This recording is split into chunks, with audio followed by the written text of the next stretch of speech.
Good morning, good afternoon, good evening, ladies and gentlemen. This is SKTV coming to you live from Phoenix, Arizona. My name is Sekou Kenneth. With me today is my colleague, Mr. Saros, commonly known as Brazilian Monk. Today is Tuesday, the 16th of January 2024. It's a new year. We have a lot of new things going on. I want to take this time to welcome all of you again to SKTV. We want to encourage you to share the show. And while we do that, we're going to play SKTV song for just like 1 or 2 minutes to afford us some time to share the show while some of you joining us. We want to encourage all of you joining us to please go ahead and share the show. It's very important. I know we're coming on late today, but as always, it's better late than never. We have a lot of things to discuss, especially when it comes to Liberian politics.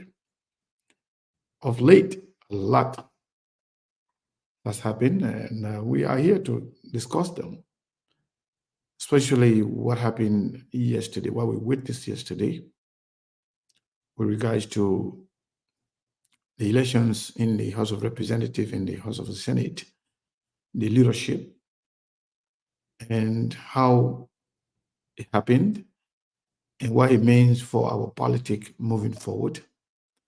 So I want to encourage all of you to go ahead and share the show. It's very important. So when we come back, we'll recognize a few of you, those that will say hi to us, that will recognize, being here. We will recognize them, and we can take it from there. This is very, very, very important. You share the show.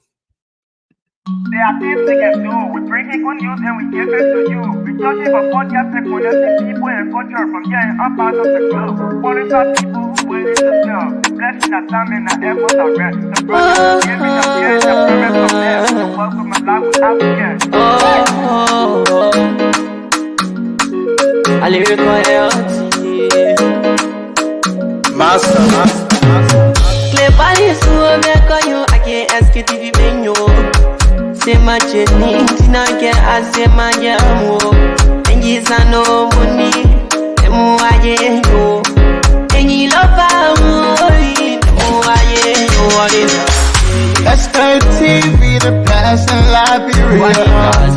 SKTV the best in Africa. SKTV the best in Mama Liberia. Must hold by the lofa and grandmother. And I didn't ya to money, and I said ya to money, and I couldn't flee ya to money, and I could buy ya to money, and I didn't ya to money, and I said ya to money, and I couldn't flee ya to money, and I could buy ya to money, and I don't get it now ya to money. That's the baby, and I don't get it now. So she walk on my ya to money. Yeah. SKTV the best in Liberia. SKTV the best in Africa. SKTV the best in Mama Liberia. Must hold by the lofa and grandmother. There are things we can do. We bring in good news and we give it to you. We talk it for podcast and connecting people and culture from here and up out of the globe. Qualified people who waiting to sell. The blessing our time and our efforts are rest. The broadcast we giving our real and our promise my best. The work with my life with us, yeah. From 10,000 Nima to Lufa, from River Sass, River G to Chile, from Grand Crew, Bombing, Cape Mount, Montserrat, San to Bacalu, from Maryland, Bonkan to the Mikey B. We the best in the land, yeah, LIB. We the best in the land, yeah, LIB. We the best in the land, yeah, LIB. SKTV the best in Liberia. SKTV the best in Africa. There are things we can do. We bring in good news and we give it to you. We touch it for podcast and connecting people and culture from here and up out of the globe. Qualified people who waiting to sell. blessing that time and the effort of rest. The process gave me the chance, the promise of death. To work with my life without again. A lyrical healthy. Master. Clay Paris, who make on you, I can't ask it if you been you. Say my journey, Tina can ask my jamo. And yes, I know money. So yes, SKTV, the best in Liberia, the best in Africa, and of course, the best in the whole wide world. That's what we believe. I don't know about you. And I know Monk believes that too. Yeah, Monk, we are back. How are you doing today, sir? I'm doing great. Another day to be alive. And SKTV indeed is one of the best, if not in the whole world, but in Liberia. I can sign up on that any day. Yep. Thank you, sir. Yeah, so Mom, we are starting this conversation today, discussing democracy in Liberia. So I was not on yesterday, and I don't know to what extent you guys discuss what transpired yesterday, right before our eyes. We came to the election of the leadership in the Senate as well as in the House of Representatives. So I believe the manner in which the whole process happened yesterday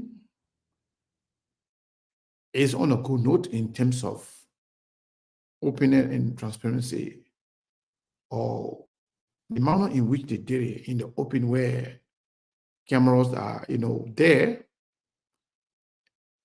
I think that's a good start. Whatever happened to arrive to that point, I don't know about that. But I happy yesterday.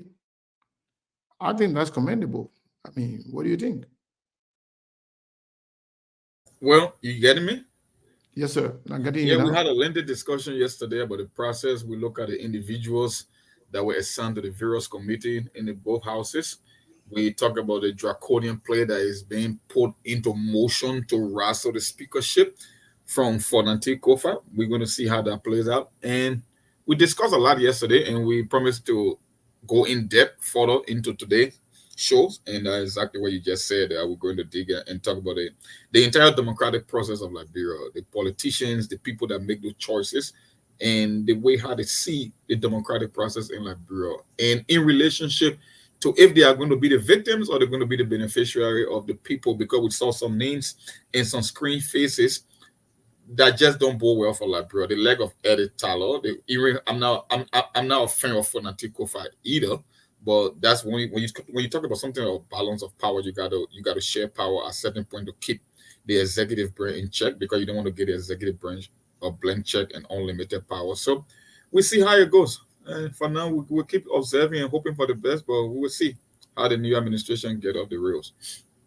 Yeah, that's right. So speaking of the effort being put in place to take away the leadership from the takeover, can you expand on that a little bit?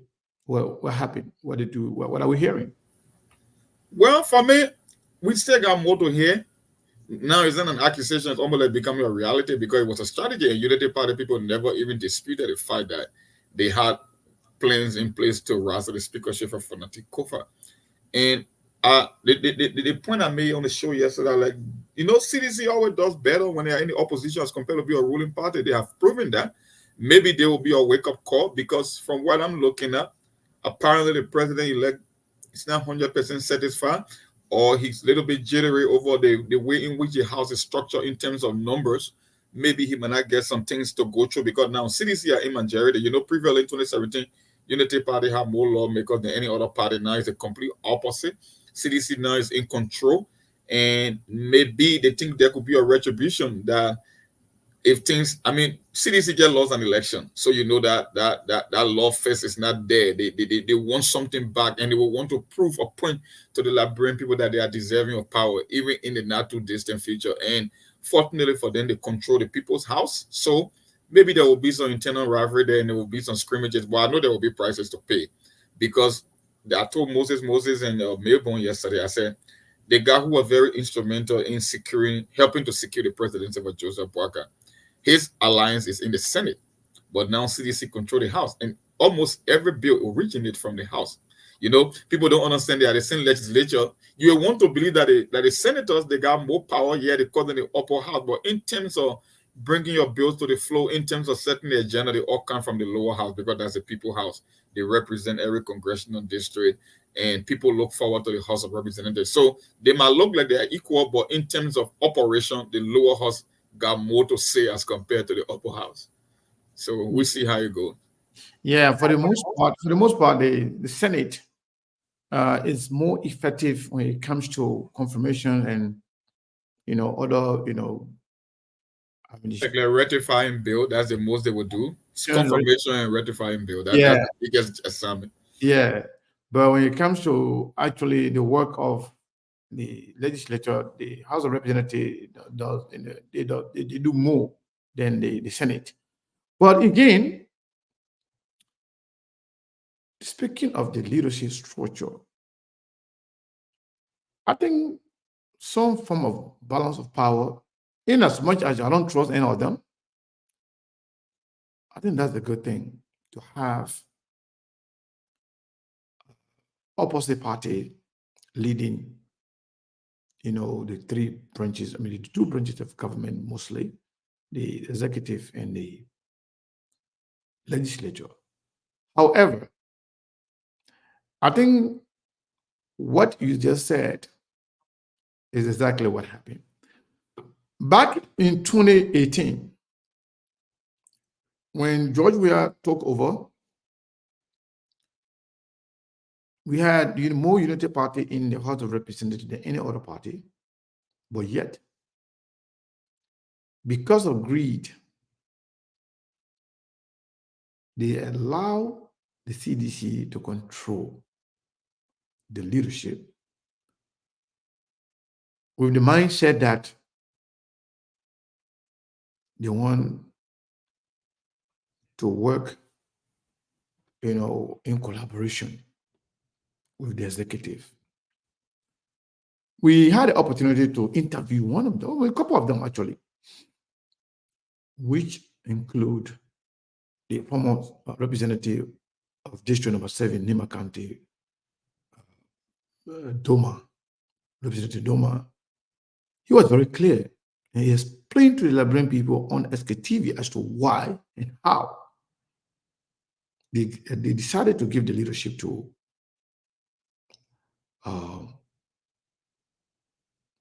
the CDC.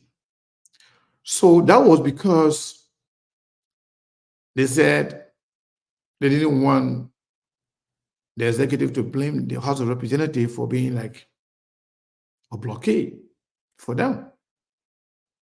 But guess what happened? CDC took over. CDC controlled the Senate, the House of Representatives, and CDC extended her control over the judiciary as well. So CDC are almost all three branches under her control. And guess what? They perform very poorly. And because of that, they were voted out. So to have the Unity Party alliance controlling the Senate and CDC controlling CDC now, the soon to be opposition controlling the something. Okay. So now the CDC is going to be controlling the House of Representatives. That is a new day in Liberia. Cyrus, welcome. How are you doing?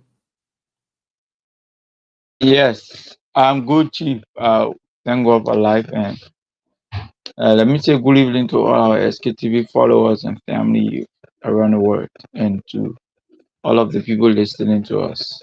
Yes, I'm good, and good evening to you, Mr. Collins, CEO.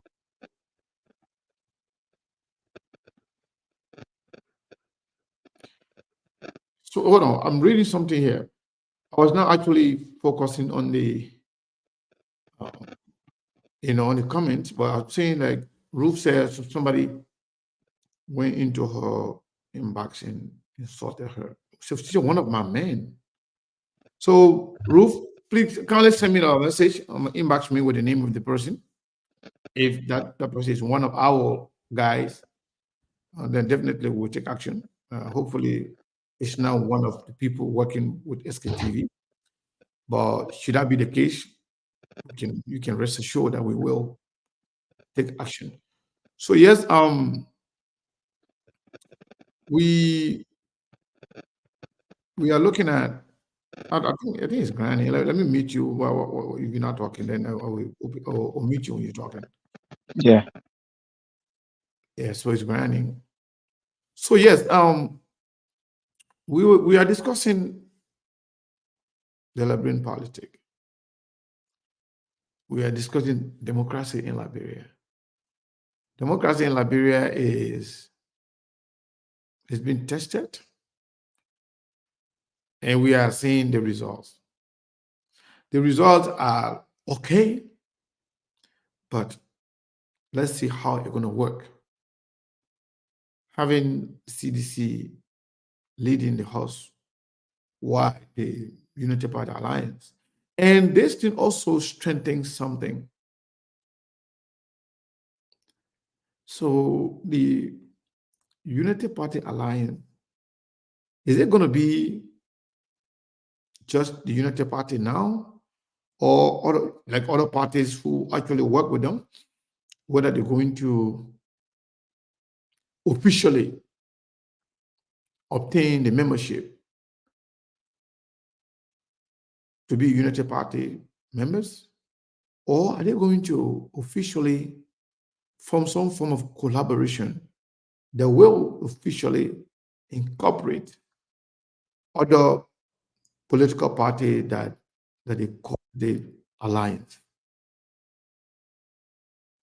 So this is like, this is going to be a long, a long movie to watch, and hopefully you, all of you, have gotten your popcorns and ready to watch the movie, because it's going to be really, really, really interesting to see how the whole thing is going to play out. So, Saros, given the leadership structure of the Senate first, before we go to the House of Representatives, you think there's going to be another rubber stamp Senate, or these people will hold Joseph Boakai government accountable and do what is right on behalf of the Liberian people? Yes. Regarding that, Mr. Kane, for the Senate, I would tell you in majority, the Senate supports the executive. That I can tell you for free. That is not something we should be talking here. But there is this one person that I have very high regard for in our Senate, and we've given him the opportunity. This is his first time. That is the former finance minister, Big Brother Amara Kone. It's one big brother that I got strong respect for, especially with the strong statement that came from him that he will make sure that there will be a very strong anti-corruption audit committee within the Senate, because of how Liberians are lived a very impoverished life. So he will make sure, since he's in the Senate, his presence will be felt in the Senate, and the people of Bopolu County will have a fair share of the national cake. We're looking forward to that. Even though he supports Joseph Boakai, but he's one person I can rest and assure you that he read between the line. So for that, I can give it to him. I personally am not ask anyone to agree, but I personally can give it to him. So for that, for when it comes to him, yes. But if you ask me in totality of the Senate, Mr. Kenneth, the Senate that I see is just what the executive are fighting for. That is the kind of Senate that we bow to the executive. Even if we have a strong voice like American and maybe few other folks that may join him, but the executive was just looking for the kind of Senate that would be, they will pull back the nose like a puppet. So that the Senate, with the kind of leadership I see with the Senate, it all fall prey to Joseph Boyka. And I don't see that with the lower house.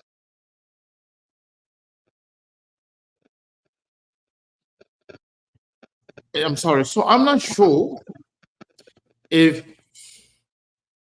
Amara Kone can be the one to depend on at this point when it comes to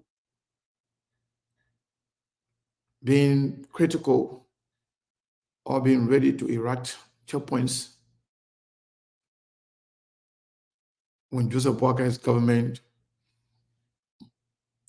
perform decimally or fail to do the right thing. I'm not sure if you want to be the one to dress the devil and be the same person to undress the devil. And Amara Kone's loyalty at this point, for me, my understanding is with Joseph Boakar.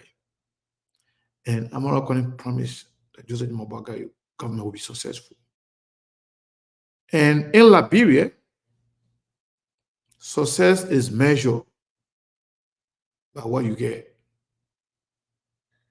A lot of people don't measure success in the context of a country.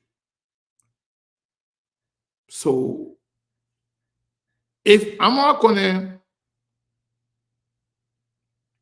somehow defies the conventional wisdom in terms of our own definition for success in Liberia, because in Liberia, when they say success, is about what they get.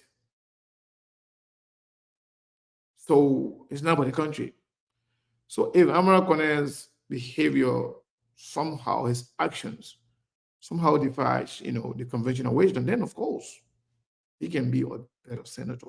But given the level of loyalty, given the extent to which he has gone, the connection with Joseph Boakai, good or bad, for Amara Kone to openly somehow stand the way of Joseph Boakai government to say no to anything on behalf of the Liberian people, I have to see it. When I see it, I will believe it. But again, like you said, you are saying based on what you think, what you know, or what you have observed. And I respect that. But I just believe that somebody else that is not one of those dependable, partners could stand up and make sure that the right thing is done. Right things are done in terms of the governance process of our country, starting with the budget, starting with any bills sent to the body from the executive, and also being able to periodically call government officials to account, to explain, to defend themselves, to defend some actions. If they are performing decimally, to come and explain to the Liberian people through the legislator. So I am not sure if America is going to be actually ready to stand up to fight corruption against Joseph Boakai government. Because it's one thing to see an open corruption and close your eye on it. But it's also another thing to see something, to see smoke somewhere, dig deeper, and find what is there. If something come to the spotlight where SKTV and other people, bring it up and something, maybe some people will take action just to save face, just to be on the side of the public. But to play their role, sometimes something will happen. You will not hear the thing in whole. But if you dig deeper, you will find some things there. You found different things behind it. So I'm not sure if Amara Kone can be that person. Okay, let me ask you, beside Amara Kone, maybe you can respond to Amara Kone thing and then you can, add to this one. Beside Amara Kone, who else in that whole Senate that you can actually trust that will be ready and openly challenge the Unity Party and force them to do what is right? Who else? So, Mr. Kane, let me just, Personally, I don't believe Amara Kone should be that person because Amara Kone is loyal. Amara Kone is a loyalist to Joseph Boakai. While as I refer to Amara Kone from this context is that I know him to be a person who read between the lines. I know him to be that educated, not the regular Liberian man, and especially with the level of education he have acquired and his role on the global scene. I know he would not want to lose that credibility for nothing, especially on the international world where he gained a lot of respect. So I know he would never want to lose that. And integrity and credibility is the only thing he gets to protect right now. And with the kind of accomplishment American have accomplished again on the international scene, and again he's giving us his word.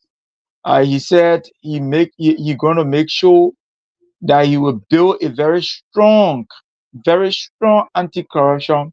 And what does that mean? Anti-corruption. That means there'll be nothing regarding corruption in the House of the Senate. And he's going to represent the people of Bopolu because he believe they are living another life they're supposed to be living as citizens of Liberia and citizen of Bopolu County. And he giving us his word. So I believe you're not going to lose that credibility because of Unity Party. And again, maybe Amara Kone he has a very bigger dream because he's one person who he can become president. I mean, in the near future, who knows? Amara Kone is well qualified. He has the international connection. He has what it takes. He's a Liberian. He's qualified to be a president of Liberia. So, I mean, when you're looking at the bigger picture, I think Amara want to save face for a lot of things. But if he choose to do whatever all other people are doing in the House of Senate, well, it left with him. But for me, at this point, Mr. Kane, until then, I'm holding him by his words. The words of a man is what makes the man. So I'm holding him by his word. According to Amara, today, he said there will be a very strong anti-corruption as long as he's chair on the auditing committee. He will make sure there'll be a strong and people will answer to any financial problem in this country. So I am holding Amara by his words. And when you ask me the question, Mr. Kane, all the people in the house, imagine if the House of Senate will look at a man like Nathaniel Magay and Poyon Education, then you ask me if I'll be serious, if I depend on anybody else in the House of Senate. Mr. Kane, like I told you, the UP government or the UP incoming government was fighting to capture the three branches of government, which they did with two. What is the problem with McGill going to being a chairman on education? What is the problem? Mr. Kane want the stigma on McGill. I'm not defending you. I just want you to explain to us why you think. One, per his stigma, McGill. One, two, how can McGill intercede on behalf of Liberia when it comes to education when he does not even have a relationship with the bigger world? Uncle Sam, we know the traditional relationship between Liberia and America. When he cannot, one is a sanction lawmaker. Two, the man has a corruption stigma. This is a man who is on clip publicly. The kind of Liberia was any serious country, any serious society, if McGill would not even be going in the House of Senate. You would not even be a man that will appear on the ballot box. But it's unfortunate that our society, it is where it is, that you have a Maggie. And not just having him, but putting him on a very essential committee at this point. A man who telling the Liberian, or who told the Liberian people that he entered UL in 2000, and he entered UL 2001, 2005, and he came out 2001. But are we serious? No, that was a slip of tongue. That was, Okay. that Okay. we can't take that to be anything serious. So, Mr. Kane, Yeah. seriously, we got to, on a serious note, Image is not the kind of man should be appearing as chairman on education with the kind of heavy stigma on Maggie. Maggie doesn't fit that position in any way. So if you were ask me if I rely on anybody, no, I cannot. Because obviously the protein is just literally the protein is almost going to be like an appointee to the president. So it's not something that we should be discussing here. Who is Darius DeLong, Senator of Moscow County, with so many flaws since he's been there. Liberian people What do entrusted this man. you mean Yombly will not stand up against Joseph Bogai to do the right thing? She will just Yombly, be Mr. Kane, Yombly is going for 18 years. The Senator of Grand Bazaar, the only female Senate protein, the first female Senate protein. She has been on the chair. She was the chair for administration. What did she? Okay, sorry. Yeah, ruin all of administration. What did she stand up for? She didn't. Mr. Kane, this is the woman who did not stand. In fact, there are a lot of Liberians who did not know Yombly until DeLong got in the house with that quote unquote lighting, until Yombly started hiding under the cover of DeLong. So, I mean, her being protein and not just protein with the relationship she shares with the president, elect. So you think you think Yombly, I mean, are DeLong now going to be potentially unquote, quote unquote, de facto protein? Of course, DeLong is a de facto president, Mr. Kane. All the positions I can tell you. Of course, he is a de facto protein. The Moscow County senator is a de facto protein. Yombly is very smart though. Mr. Kane, the madam can be smart, the senator of Grand Bazaar can be smart, but she listens to DeLong a lot. So as previous, of course, DeLong has, if not 100%, I would tell you that 80%. The senator of Moscow County tells the senator of Grand Bazaar County, with that kind of relationship he shares, tells her literally everything to do. As first, DeLong supposed to be on rules and order, but now he's a chair on foreign affairs. And those are, I mean, like, Mr. Kane, if the question you asked me, if I will answer that question directly, I will tell you that I cannot rely on none of those senators. These are not people who are new to the Liberian people. These are not people who want to make any change for the Liberian people. This particular Senate will be literally a yeser to the president or the executive. That I can assure you. Let me be on record for this. Okay. That I can assure you. So, speaking of going back to what, you got to mute yourself. For some reason, your phone is jamming. So, speaking of Nyombli and DeLong, I think for Nyombli, if your political life is improving gradually, step by step, when you are opportune to have gotten the position she just got, I think she should see that as a stepping stone to increase her political leverage, to prove to the Liberian people that she can be trusted with something bigger. Because being the Senate pro tem is very important. It's not just the name, it's not just the title, but what you do with the title. So I believe Normally, should be given the benefit of the doubt. Let's see how she's going to perform. With the DeLong's factor, I can't speak much to that. I know in the past, DeLong has been very instrumental when it comes to her decision making. But you never know. Everything is possible. So, Brazilian Monk, you just came back. Yeah. Yeah, maybe you've been listening. You want to chip in? Yeah, I've been following, but I got a whole different take. Okay. I don't expect anything new. I know you guys. I understand the intention. For me, in the next 6 years, I believe they will all be juggling for power. I will call it strategic positioning. Whether it's the Amara Conan, whether it's the Nyombli Kanga, whether it's the Jeremiah Cohn, the Prince Moy, they are looking at the next presidency. That's what they would be eyeing.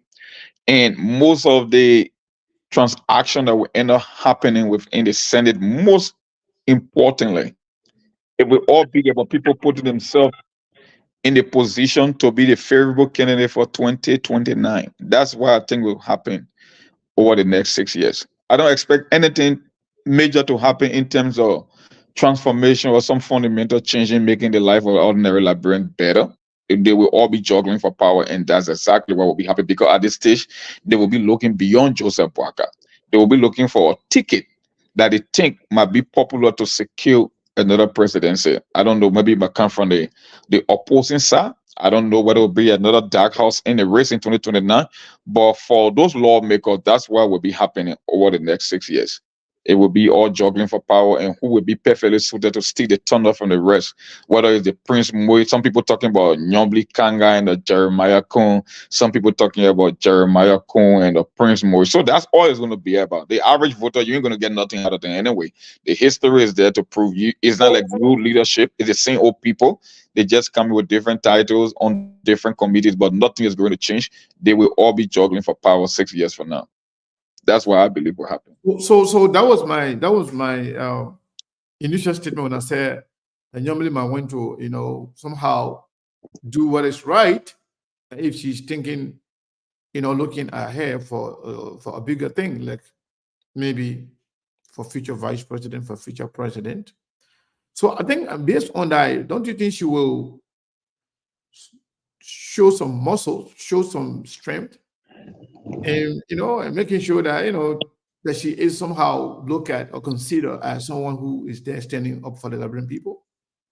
They will all try to show muscle, but you could show muscles in so many different ways. Are you showing muscles in order to make the ordinary person's life better? Are you showing muscle in terms of reviewing some bogus concession agreement that you can modify to bring at least some relief to the Liberian people? But are you just showing muscle just to get these optics that you will be better suited to lead the country, or you are a potential candidate on the ticket? That's what we'll be asking, and that's what we'll be looking for, to see what will happen between among these lawmakers. Because for me, that's what I'm leaning towards. That's exactly what will happen. They will be making this political move, and it will be up to the voters to spot it from a distance, because I don't think they will be doing things to actually benefit the ordinary voter, but they will be positioning themselves. You've seen the leg of Alex Talos coming back to government. For Nanti Kofa, and also a questionable character. So what make you think I believe something is going to change for the ordinary Liberian? Matter of fact, the people who are the victims, like I always say on the show, they are not victims, they are accomplices. They are the one that bring these people to power. For some reason, our people are just so affixed on electing bad leaders for some reason in that country. So it won't be strange if those same French element can come and flip the script and position themselves to be the next vice president and potential, president for the Republic of Liberia 6 years from now. At this stage, like I said, they will be looking beyond the Boakai presidency. They will all be juggling for power and positioning themselves strategically and politically. That's what they will be doing in the next 6 years. Okay. So, Saros in Liberia, is there any position in the House of the Senate for Prince Johnson in terms of committee? Was he giving any position, whether chair or co-chair? Do we know? I think he chair for internal affairs, right? Internal affairs. So I think if I'm not mistaken, yeah, Prince Johnson is on another committee. He's on a committee. Chairperson? Yeah, I think chairperson for internal affairs or something. I got to visit that particular article again from Front Page Africa because it kind of listed the names and their respective committee. If I'm not mistaken, I think Prince Johnson, some kind of an internal affairs committee or something. You can double check it. Yeah. All right. I think Yeah, for now. Yeah, for now, I don't see for the 55th legislature. I've never seen him on no committee yet, but I am very sure. Somebody said yes, Monk, you're right. He says he's a chair on internal affairs. Internal affairs. Yeah, no internal affairs. Yeah, let me check the list. We are a sick country and a sick society. We ain't going anywhere anytime soon, Sekou. Okay, yeah, that's he's why chairman. like. Yeah, the listing I came up. He's chairman of internal affairs, Mr. Kane. So before he was on security, but now he's chairman of internal affairs. So I mean, like, so if you ask the question, Mr. Kane, where are we? Where is the change? Like, so, my big brother.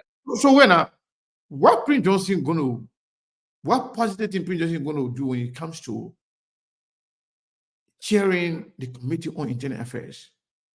Is Prince Johnson a good example? There you go. So it's like the whole election is about sharing position. That's just why it is for money and everything. Yes. It's not about that doing anything effective or that will somehow have some positive impact on the people. It's all about sharing position. Get what? So, Mr. Kane, now the answer to your question is that was exactly why the new Senate Pro Tem won on a concession, that is agreement. They went into agreement. She didn't win by election. She won in an agreement. They went to negotiation, and that was how she became Pro Tem. So if you ask, I'll tell you that nothing different, Mr. Kane. This is something that they all agree. It's like it was just a gentleman agreement. Everybody, like it was, of course. Yes. Everybody, okay, you get your position, the other person get a position, the other person get a position. We agree exactly. On that. Okay, let the person be the. Exactly. It was just gentleman agreement.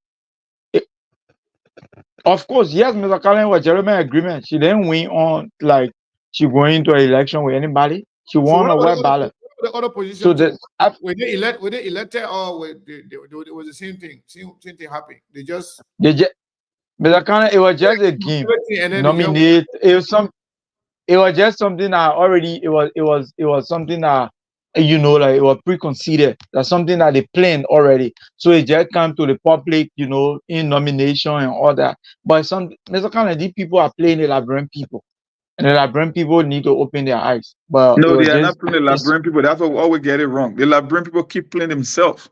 That was the whole idea of the rescue mission. It were already preconceived that they were going to. It was almost like a give and take. This was why Nyomli Kanga was going to benefit for the fact that they skipped over her for the vice presidency. So this time around, she would have been the Senate Pro Tem. We got that news way before the election, and that's exactly what happened. They look like two separate teams, but they are one team just having opposite label. I always say on the show, it's the same thing. It's a cartel. Once they get over there, it's a whole different ballgame. Yet there are people that will want to push the interest of the country forward, but you don't have that much of a force to kind of impact legislation. So the same players will keep making the rules, and the people themselves keep endorsing their action. That's just what it is. So don't say the Liberian people are not getting played. The Liberian people themselves keep playing themselves. That's just why it is. They know exactly who they are bringing to power, and they know the game. Mon, so do we have any opposition in the Senate? I don't think it will be on paper. I'm not talking about opposition by party, but credible voice that you can actually count on. I cannot say there's an opposition by party. Maybe there will be opposition by individuals, but like I said, they are not enough to impact major legislation because you got to go against the cabal. When you're in the legislature, that's why you see the form caucuses. Yeah, you may get one or two guys. Let's say you can get 5 or 6 of them that will oppose both sides. The question is, how many are there to impact on legislation or to stop money from changing hands? I don't think you have that much. So technically, you don't have an opposition. You have two different teams that appear to look like two different teams, but they're actually one team with two different labels. That's just why it is. So I said, based on the history and the people that I'm seeing, I don't expect anything to change in Liberia the next 6 years. The only thing you see happening, lawmakers will be positioning themselves to be the next president, vice president in Liberia. And the very same people that brought the criminals to power will be the one to endorse it and give their full blessing again 2029. You will see it happening right there. That's it. So yeah, I was somebody say Colin. I was speaking about the House of Representatives. I mean, the Senate, not the House of. We're going to now let's get to the House of Representatives. So we saw Councillor Fonate Kufa being elected, and Thomas Fala. Councillor Fonate Kufa, CDC, former Liberty Party. Thomas Fala, 100% CDC, but they work together as CDC. And other committees, who are those on committees that we can look at and say, well, because of this, the House of Representatives is going to be somehow responsible to somehow check or to provide check and balances on the executive, on the House of Representatives. Because of the way it's looking right now, it looks like the leadership is going to be the CDC. So CDC could potentially, or maybe literally, is the most powerful opposition going into this new era of Joseph Boakai, because CDC being leading the House of Representatives, that's the House of the People. So do you think we're going to see a fight here? CDC trying to somehow show their presence and standing up for the Liberian people, or we're going to see some collaborative work on behalf of the Liberian people? You want me to go first, or you want Cyrus to go? You can go. For me, Mr. Connor, it will appear on paper, and that's why you will want to expect that CDC should be the opposition. But like I said, when it comes to the day-to-day operation of the legislature, they will not operate as opposition. The average voter will want to think that way. You see, one of the conundrum in Liberian politics is the fact that people vote folks into power because we have not seen any better result. We haven't seen great leadership. So they already get this notion that things won't change. Now, if you come to the table as an ordinary voter and believe that in spite of the individual you are voting for, if nothing is going to change, why make you think the people who you are voting for are going to do anything different? That's just why it is. So on paper, we say, yes, CDC is going to be the opposition because they control the lower house now. So there will be a dogfight. But like when the day-to-day operations start, when money start changing here, when envelopes start coming, when deals start coming, no, they won't operate at opposition, because historically it has been proven, it has been time-tested and proven that they are not an opposition. They may sound opposition from an optical standpoint, but in terms of an operational standpoint, no. And that's why Joseph Boakai is trying to tell you that he's going to be a transactional politician.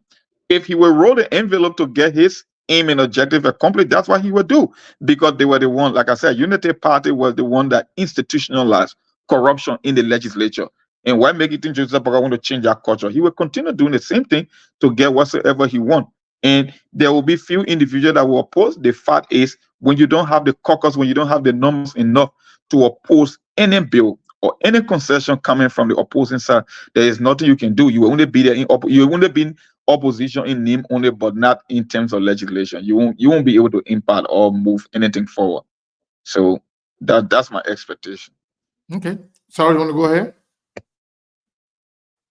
Yes. Yes, Mr. Khan, I will tell you that CDC will try to flex muscle. That I can tell you for free. But like Mon said, based on history, the history of Liberian politicians, do we expect to see change? The absolute change that we all desire in the house, in the lower house, especially when money start coming, and with the kind of president that we have. Even before the inauguration, he already starts to call lawmakers, especially for the speakership, and just telling the Liberian people, introducing corruption. So, I mean, we don't see that change, but I will tell you, CDC will flex muscle, Mr. Kane, because CDC, they are very good at opposition life. But again, there will be few people there'll be few people who will stand up, but are they going to be enough to fight? We're going to say no. But I will tell you, CDC will still flex muscle. That I can count on. CDC will And flex that muscle. English, you see, I'm having problem with this flexing muscle. So which muscle are you going to be flexing? Because the main idea you were there for is to keep the executive in check, is to come up with some smart idea, different way of doing things. But if the people themselves who voted got into power believe that nothing will change, and they themselves believe they're not going to change nothing. So when you say flexing muscle, they want to be just for political reason, but it will not be for any legislative reason. Because when you say flexing muscle, the average person want to believe that, you know what, that we got guys that we can depend on that will keep Joseph Walker in check. But unfortunately, that will not happen. So the whole issue, you got to really explain when you say flexing muscle, in which way are you going to be flexing muscle? You can come on the screen and do the muya muya and do all the battle crap. The moment they enter into that chambers, you can expect the complete opposite. That's what I say. I'm not going to count on them for anything.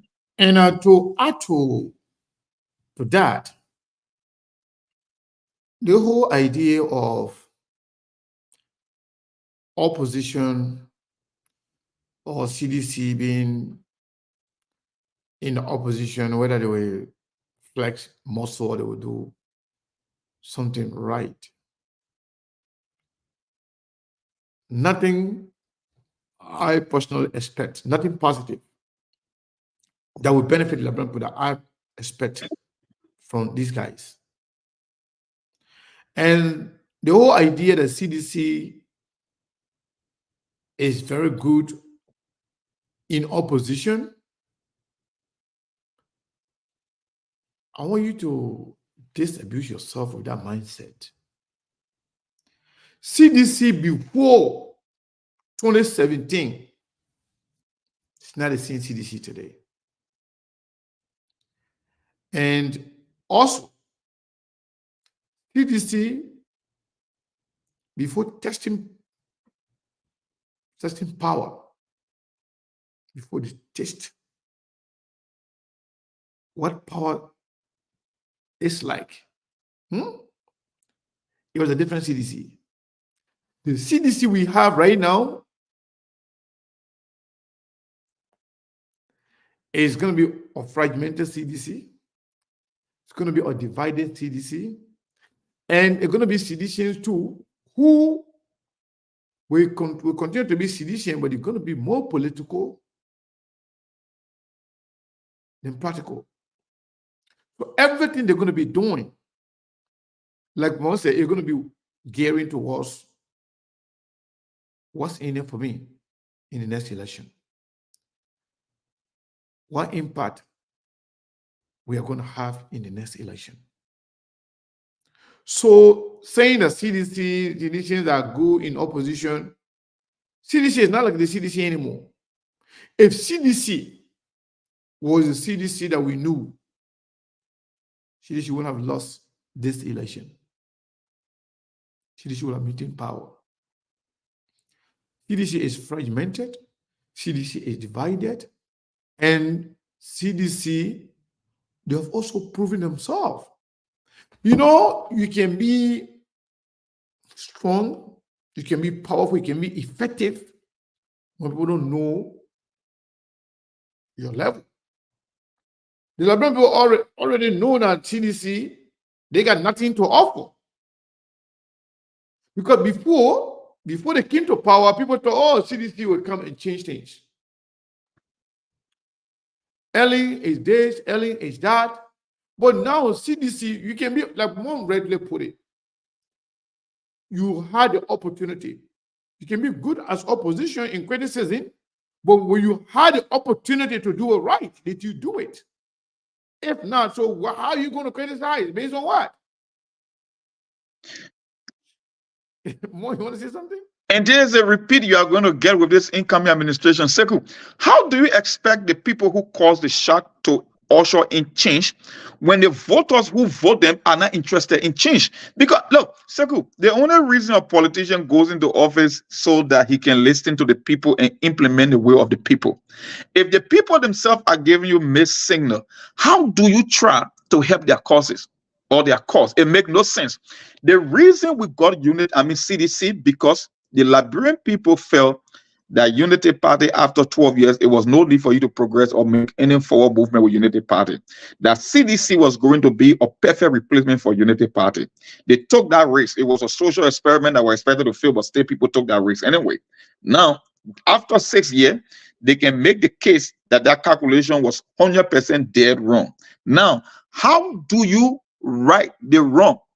And guess what they did? They went back to Unity Party. So even the voters themselves, the average Liberian, is not ready for change. That's why you will never get change. Because the people themselves who are making those choices, they have 100% decided or settled on the fact that, you know what, we're not interested in change, we're not interested in transformation, we're not interested in something different. So why make it think, or Mele Ellis Tyler or Prince Johnson that will be getting 27 years now of it? What extra can you expect from a Nyomli Kanga? Or even a Joseph Puaka, or let's say or Alex Tyler. Now, Thomas Fala that was using state resources, now you make him deputy speaker. You only elevated them more and more to do more of the same old thing. So people say the Liberian people are being played. No, the Liberian people are not being played. The Liberian people keep playing themselves. They are not ready for change, and you will never see anything better in Liberia in the foreseeable future until the people in Liberia consciously decide to do something different. That's the only way you see that country making progress. Until then, it's the same old. No matter how you can spin the wheel between Unity Party and CDC, nothing is going to happen. CDC can be vocal all they want. They can jump on the screen and pretend to be an opposition. But I tell you, 100%, the moment they get in that respective chambers, it will be business as usual. So, to that, given the history of Thomas Fala as chairman of Ways and Means under Joe Weir government that was involved in a lot of corruption. Also with Jeremiah Kuhn. Now that Jeremiah Kuhn and Thomas Fala are both elevated despite being corrupt. So now, are we going to see corruption now at a higher scale?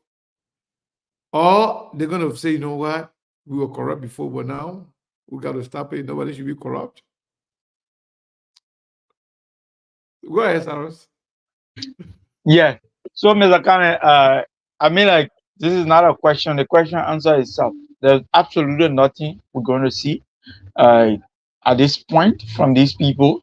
They've been corrupt for all the years. The Jeremiah Kuhn, who is the president-elect and now the president of the Senate, he served 2 terms in Nima County as in the lower house before he was ascended to the upper house. And he has been part of all of the concession agreement. So absolutely, there's nothing you should be expecting from a Jeremiah Kuhn being the president of the Senate. As we were in the lower house, 2 terms he served before he came to the upper house, and nothing you will see. Thomas Fala has always been a corrupt man. He served 3 terms, and he gone to Lofa, just the same old thing as a kind. So I mean, like, the people, they think it's just rotational. So this is Liberia's own problem. Liberians are their own problem. So we just have to live with this. So for me, if you ask me, I'll tell you that no. With the Jeremiah Kuhn and Thomas Fala, you just elevate them to steam than to keep doing what it started doing or what it been doing. So, Monk, where is the turning point for Liberia, man? Where and when? There is no turning point for Liberia. You can hope, but I keep telling folks, hope is not a strategy. You see, success and failure in life, they are predictable. It doesn't happen overnight. You got to put in the time, you got to put in the work. So you can hope all you want. Unfortunately, life does not run on hope. You have to put in something different. You have to do something different. You have to make tough choices. The reason people go for change because the things you've been doing in the past seem not to be working, and you want a fundamental and a dramatic change of direction. And every time there is an election, our voter has proven over and over that they are not ready for something different. So the politicians are going to play to the tune, to their beat. So that's just why it is. You can hope for Liberia all you want. I mean, Sekou, if you go to any industrialized country, any nation for that matter that is really interested in change, you can see the way how they operate. You can see the way how they vote during election.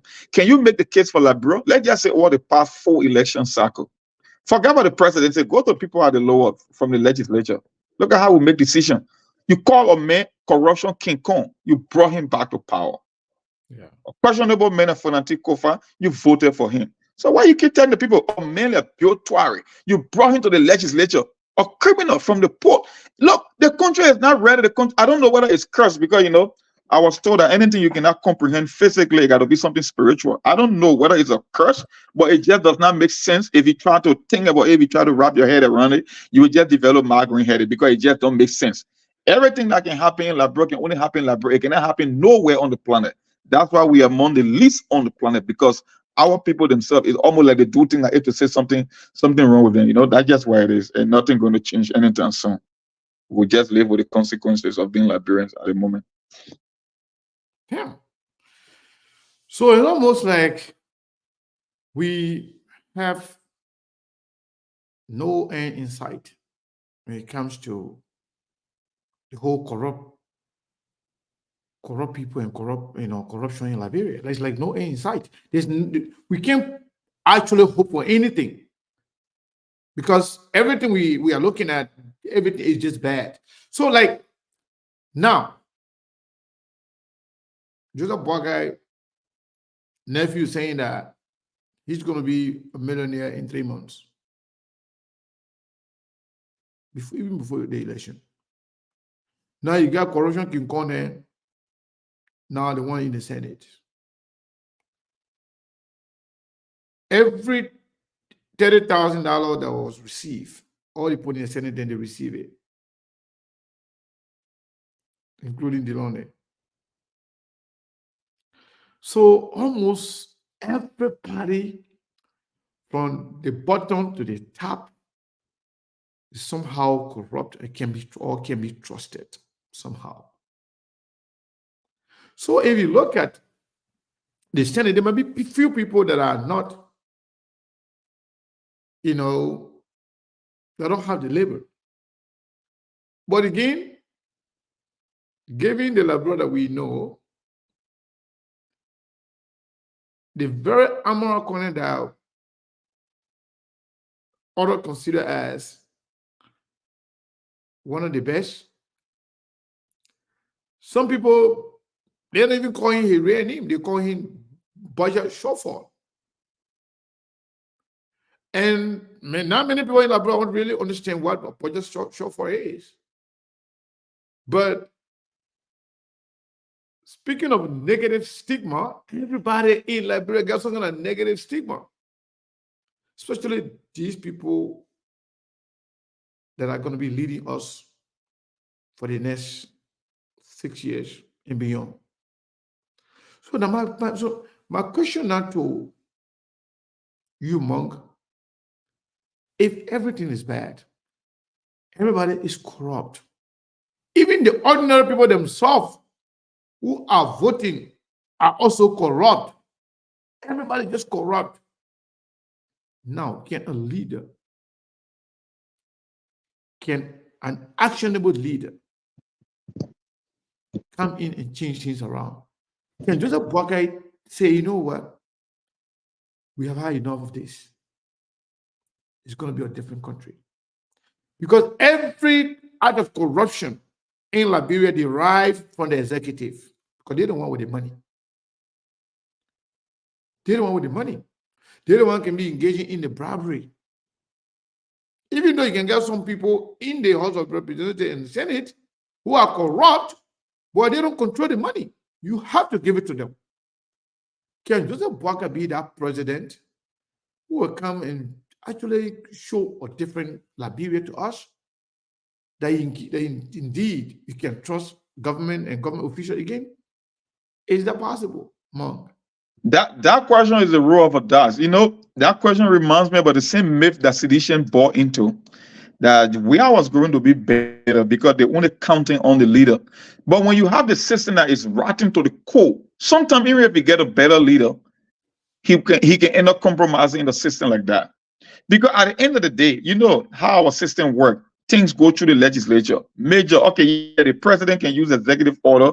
He can use his office to take on certain projects and do some things. But at the core of the government, you got to go through the legislature. Now, if you got people that are that corrupt, then how do you play the game? You see, Sedition bought into the myth that we was going to be better because he came from a poor background, that we can identify the common man. Like, I don't know what you guys be talking about. First, I got to be competent in getting the job done. You got to get all the tools and resources, all the people, the team of players that will help you to succeed. Then, the one thing most of you guys forgot, we are becoming a professional soccer player as early as 1987. 90% of you Sedition were never born. We actually living a better life. So, and life is not about where you are coming from, it's about where you are going. So the whole idea that just because we are came from slum community, you're going to identify, we have spent almost 35 years of his life living in foreign Western capital, from Italy to London to how they call it, to Staten France, Island. yeah, and Staten Island, America. So I don't know when you talk about identify a poor, we are not a poor man. We are beginning a rich man for the past 35 to 40 years of his life. So he's not going to relate to you. So it's the same thing with Joseph Boakai. People are counting on the fact that in as much as the system is rotten, they can still put their trust in Boakai, that he will come and do something magical to change the trajectory of the country. But I'm not going to buy into that, because I know it cannot only be an individual effort. It got to be a concerted effort from even the voters themselves, by holding elected officials accountable, from lawmakers, before the president can take the lead. Yeah, there are some instances the president can put all his big ball pens and say, you know what, I will single-handedly do some things that will change the whole mindset or the way the perception about the voters. But I don't think that will come from Joseph Boakai. He been in the system for too long. He himself is a poster child of the system. So to believe that he's going to come and turn it around until it can happen, I'm not going to buy into that. I'm not going to settle on that. It can come from him. Got to come from somewhere else. Yes, Mr. Kane. So let me just add to what Monk said. So they have a saying, you will know from future performance will tell you, means the past performance will tell you future performance. So I mean, like, so then let's retrospect to the president-elect past performance. The president-elect was the president of the Senate for 12 good years. He served as president of the Senate for 12 years when, since the sixth concession book of concession agreement that did not benefit the Liberian people. He was there in that Senate. I mean, like, so then this is the same very president-elect we're discussing here, who lied about everything concerning his health. He was in America recently when he was smoked out by this very SK TV, and he told the Liberian people that he had nothing to do with medical in America. When he came back to Liberia, he admitted to the same Liberian people that he has to go and do medical checkup. So, Mr. Kane, with all of these things, can we count on the president-elect? Because you got to come with honesty and sincerity before we be talking about you being a transparent person. The president-elect has not. You got to be transparent to yourself before we be talking about you being transparent to another man. So before the president-elect be transparent to the Liberian people, he has to start being transparent with himself. This is the same very president-elect who tells you we squander opportunity, but he distance himself from the past government and tell you that he isolates himself, you are not part of it, that happens. But then when it comes to a part that benefits the Liberian people, I mean, the part that benefits the government, that okay, the government did well because he wanted the Liberian people to vote. This is the same president-elect we're discussing here that told us that he would dance with the devil just to get power. So, Mr. Khan, if you ask such a question, I would tell you that no, that will not come from the president-elect. I don't see that coming from the president-elect. This is the same very president-elect who tried to manipulate the legislature just because he wants to have the lower house and the Senate to have his will. So you can't be asking such a question when it comes to the president-elect. I will tell you no. So, Monk, speaking of the president-elect, soon to be president, Joseph Boakai, the whole allegation of spending $500,000, and the amount got disconnected. Let me remove the other one. Yeah, Monk, are you there? Yeah, I'm here. Okay, yeah, because you were in twice. So, speaking of Joseph Boakai, alleged $500,000 contract to renovate his house and giving that to the Lebanese people. Also, this $1 million home that he allegedly purchased. We were told that place actually belongs to Amin Modal. Do you expect an initial investigation from the Senate or the House of Representatives into that? Well, until they can make that move, maybe if anything of such will happen, Do you think that would be the right thing to do? it will be the right thing to do. If anything of such is going to happen, or if there is a chance that it might likely happen, maybe it will come from the House. Because you see, it's one of the reasons that people were optimistic, but the momentum on ground is kind of a shifting because people are seeing some move that resemble the past. It was the same thing we saw with the Weah-led administration just before he could take power, this same move. And people are coming to the reality that, you know what, in as much as we are optimistic about Mr. Credibility and Mr. Clean Hands, the moves that we're hearing. You see, I said it on the show a couple of days ago. Whenever there is a rumors, if I come in, let's say somebody hears something about sickle, everything but that particular rumors might not be the truth, but there's some element of truth to it. If Joseph Barker was no way associated with any house concerning with Amin Moda, that news wouldn't have been surfacing, or that news wouldn't have surfaced in the past few days. But what I believe happening is the same thing. It's the same pay to play. They are positioning him when it comes to asset declaration, so they can say, oh, but Joseph Boaga had the property before he became president. That's exactly what they are doing. It's the same playbook. So if you are the average voter that believe that Labro is going to change on Joseph Boaga, then you are being delusional because you are seeing the move already. That's why I said Yeke Koluba is like Prince Johnson. They are very strategic in doing things. If Joseph Boaga will tell you that he does not want to communicate with Joseph Boaga for the fact that, I mean, with Yeke Koluba, for the fact that Yeke Koluba raised an objection about where he's taking money from in recent time, then you want to believe that this same man is coming to change the system. Come on, man. We ain't ready for prime time here. When we're ready, we will know that Labro is ready. Until then, just forget it. So speaking of that house, regarding Amin Moda, like we said, SKTV tried to reach out to Amin Moda, and we were not successful. However, some Joseph Boakai supporters, big supporters, reach out to me and were telling me that, oh, Sekou, don't fall for that thing Akala Gray is carrying around. Amin Moda had that house for a very long time, confirming that the house actually belongs to Amin Moda.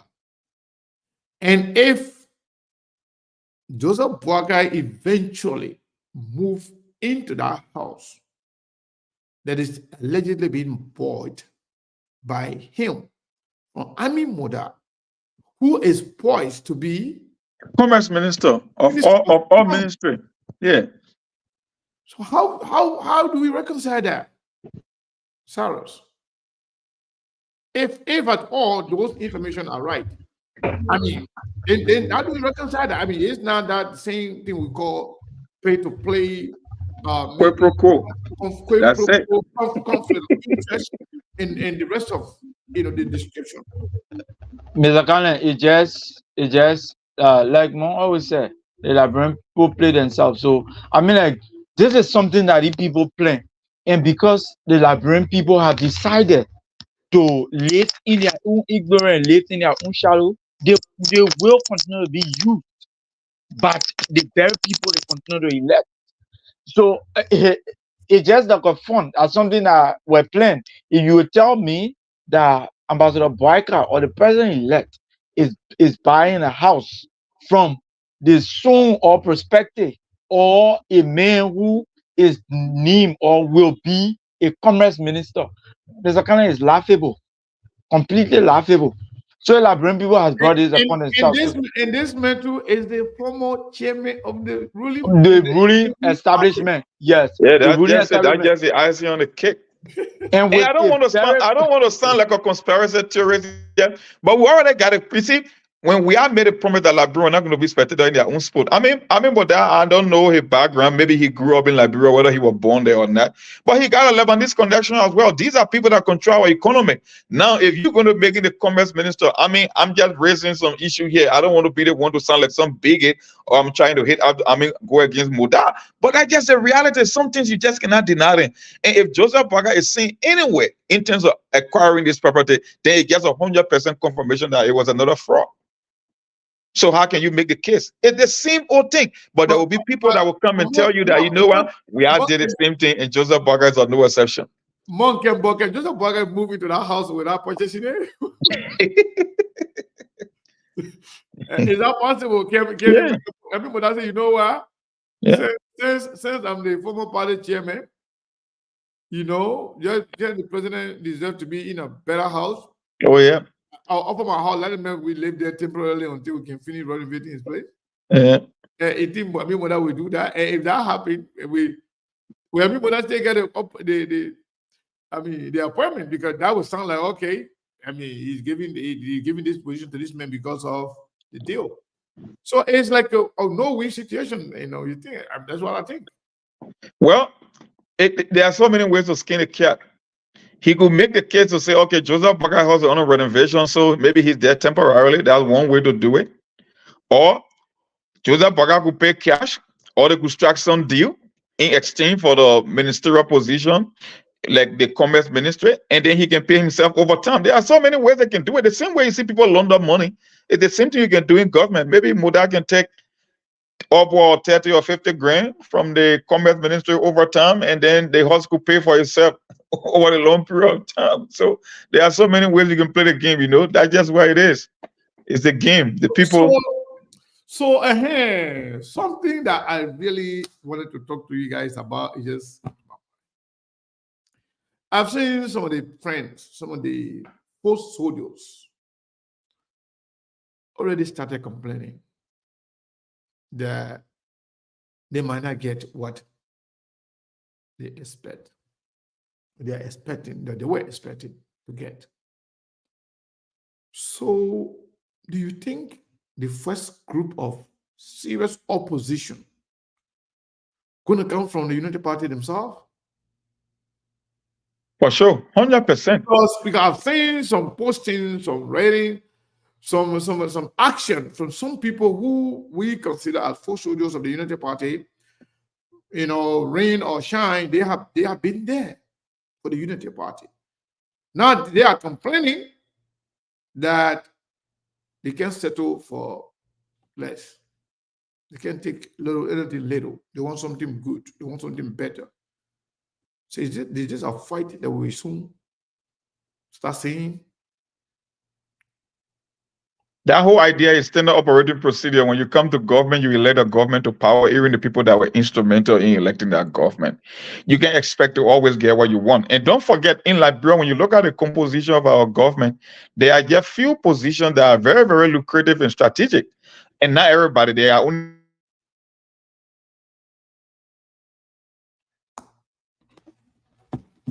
class of the pie, but you cannot expect to get what you want. You have to settle for less.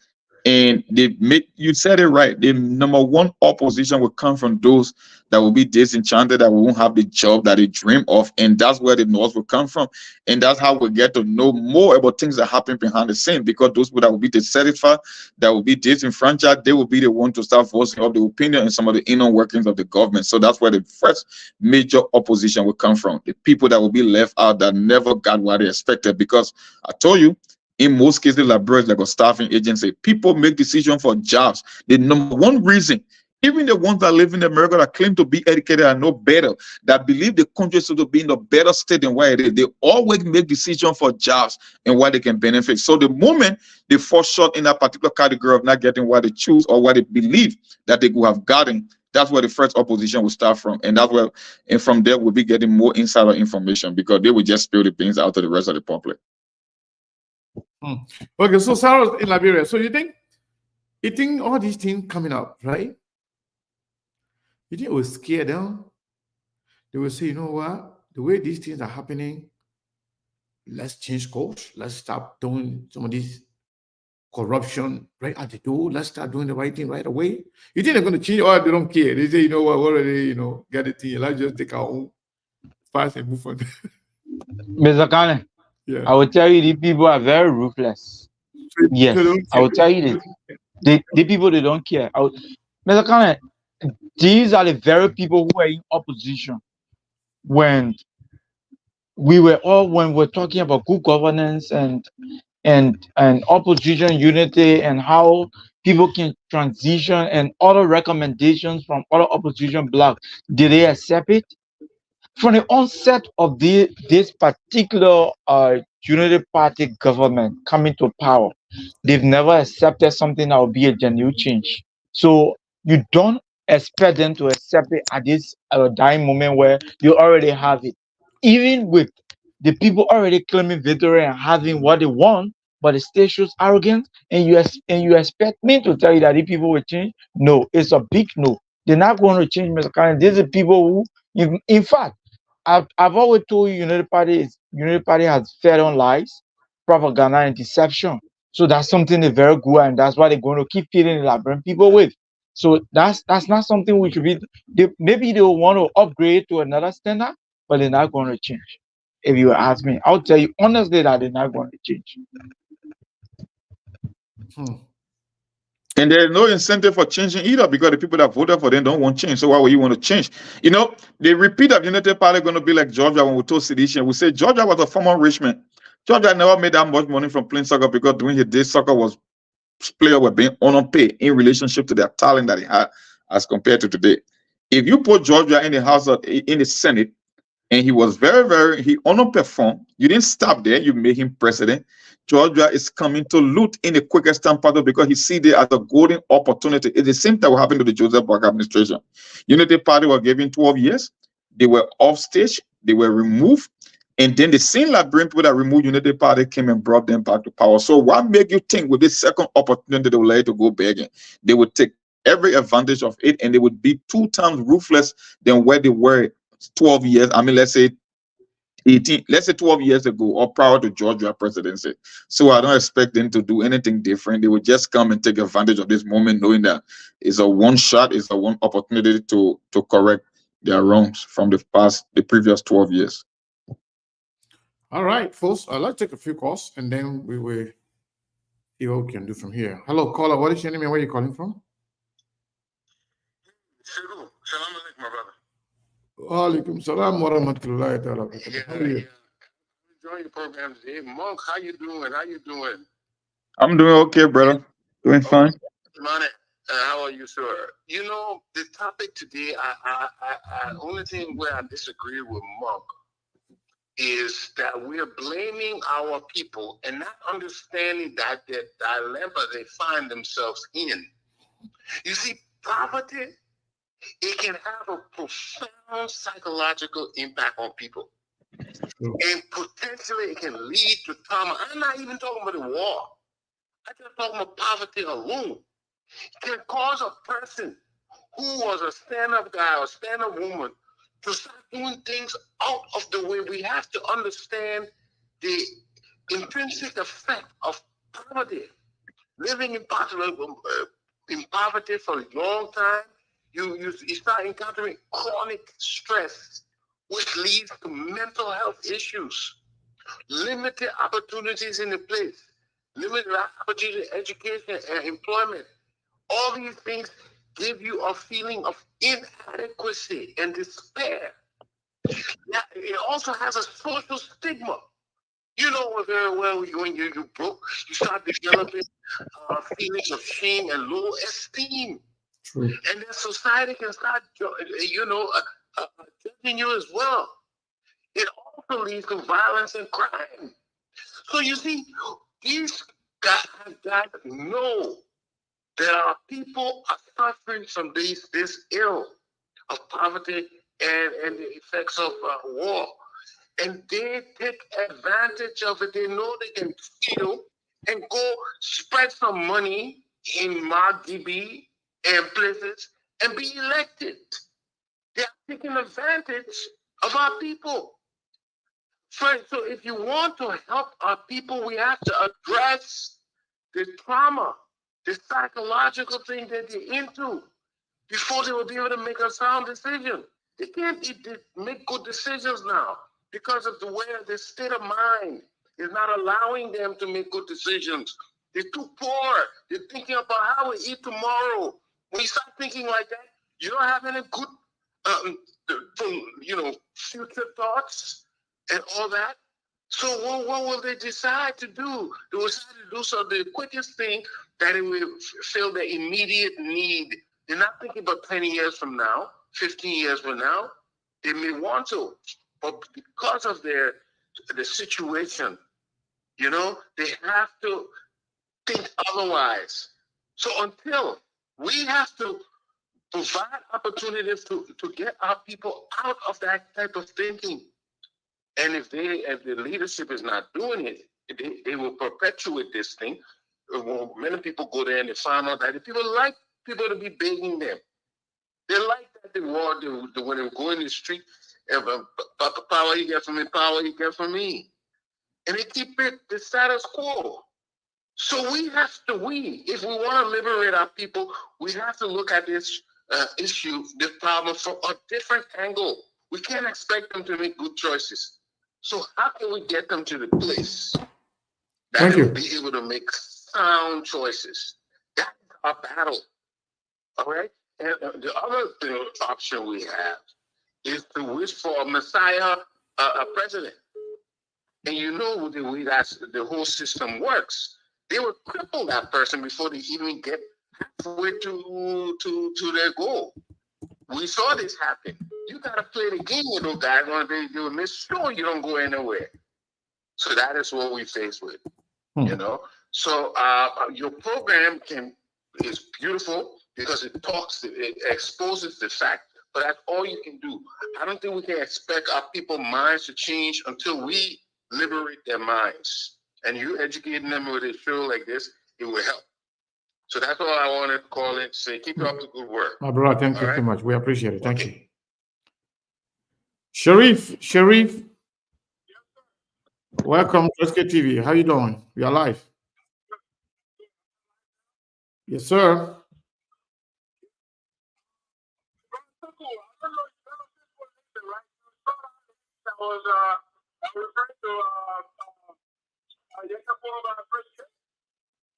You ever call about what?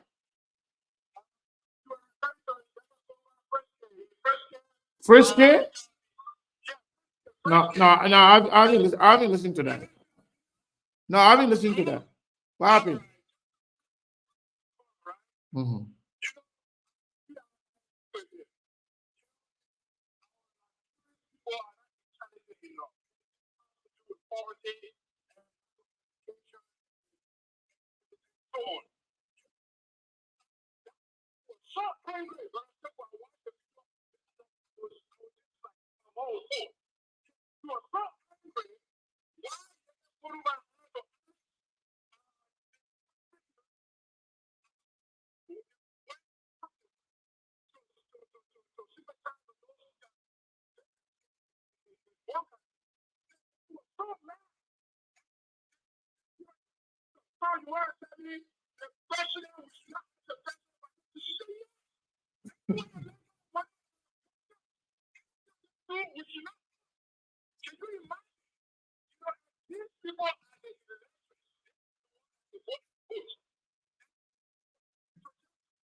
Wow, thank you so much.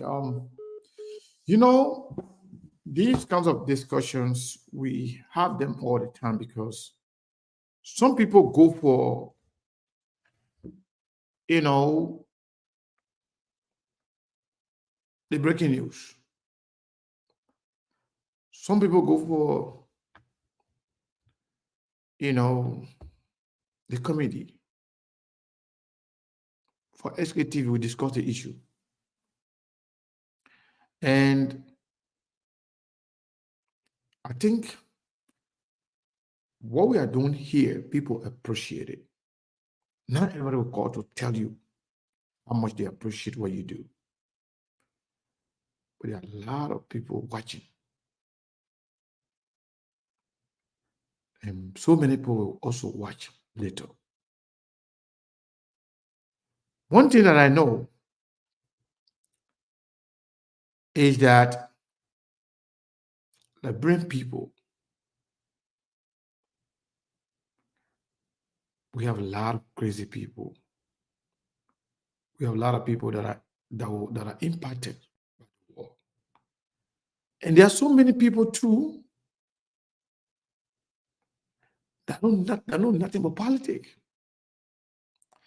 Our problem in Liberia, especially when it comes to political decision making,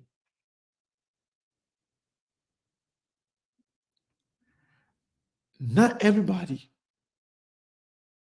understands politics. So many people in Liberia, they think politics is about tribe business. Some think politics is only about country business. Some people think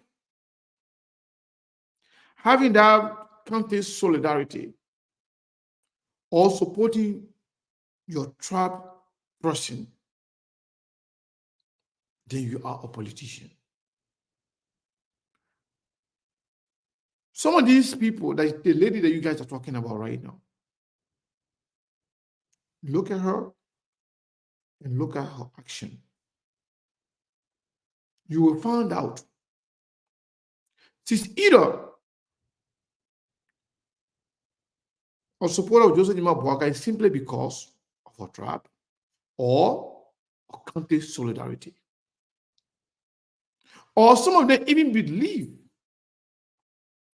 that because Joseph Boakai is of certain age, certain things should not be said about Joseph Boakai. Forgetting to know that politics don't go by age. Politics does not go by who is older than who. People who are involved with politics, most of them, they understand that politics is not about age. But in Liberia, you know, like people will do sample, right? They will pull in opinion pool on and this and that. So now they will talk to 1,000 people to be able to detect trend, to know how people are thinking. Because you know what? If you are asking Liberian people, you're not going to ask all the 5 million people.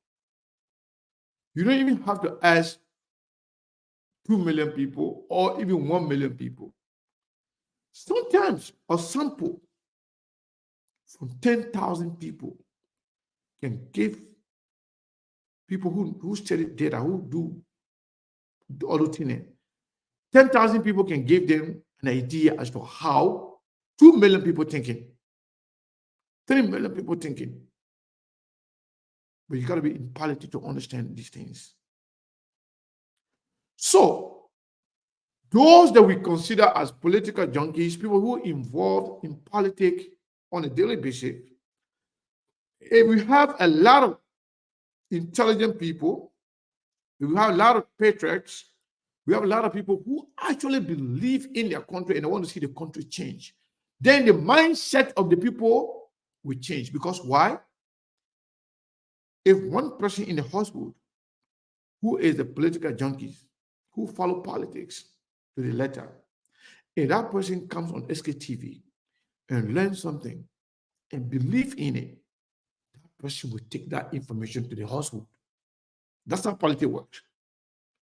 And that person will present a brighter picture, and a clear picture, an honest picture to the other person. Say, for example, whatever being discussed on SKTV, they are saying the truth.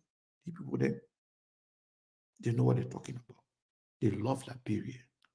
They say things that can change Liberia. That person, that first person that person want to talk to mindset will change towards SKTV.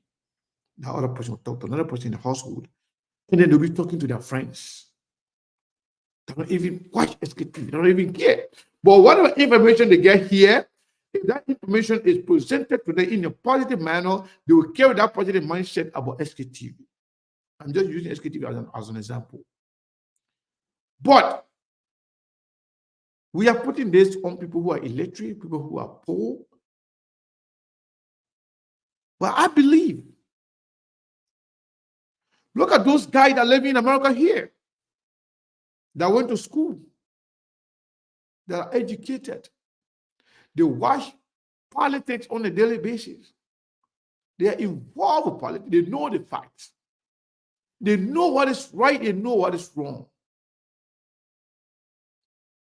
But when it comes to Liberia, they care less.